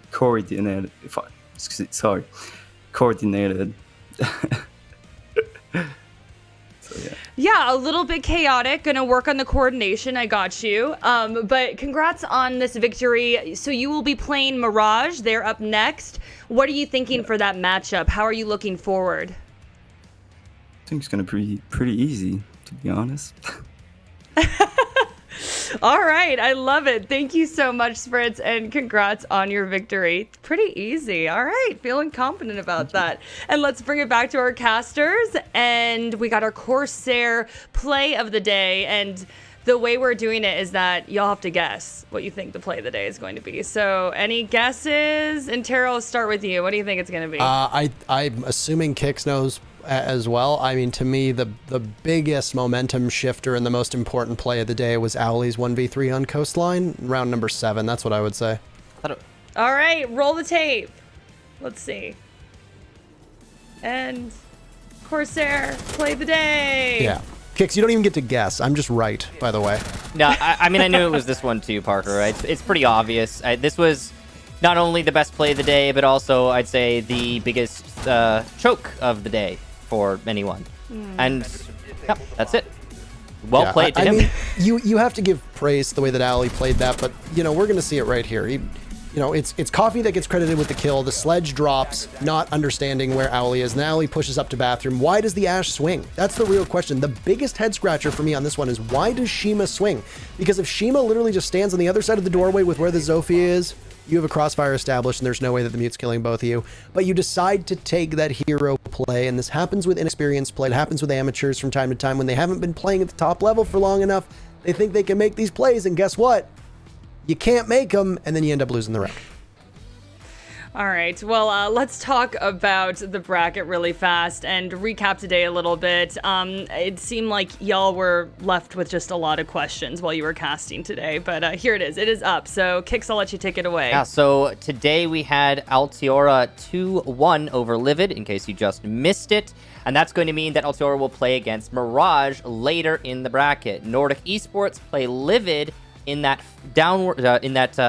lower bracket, and whoever wins there will be able to continue to try and compete for those top two positions. But if you lose, you get locked in at position number 4.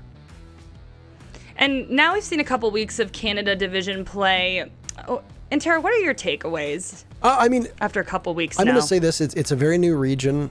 Canada's never really had that same center stage that a lot of the others have. North American Pro League for its entire 11 seasons was dominated by Americans. You had a couple Canadians that were in there, and obviously they played really well, but the country as a whole hasn't had the same infrastructure, and we're seeing the same thing with the Canada division as we saw with APAC when it was introduced, that we saw with Latin America when it was introduced, and we're going to be seeing it with all the other sub-regions that are getting introduced as well.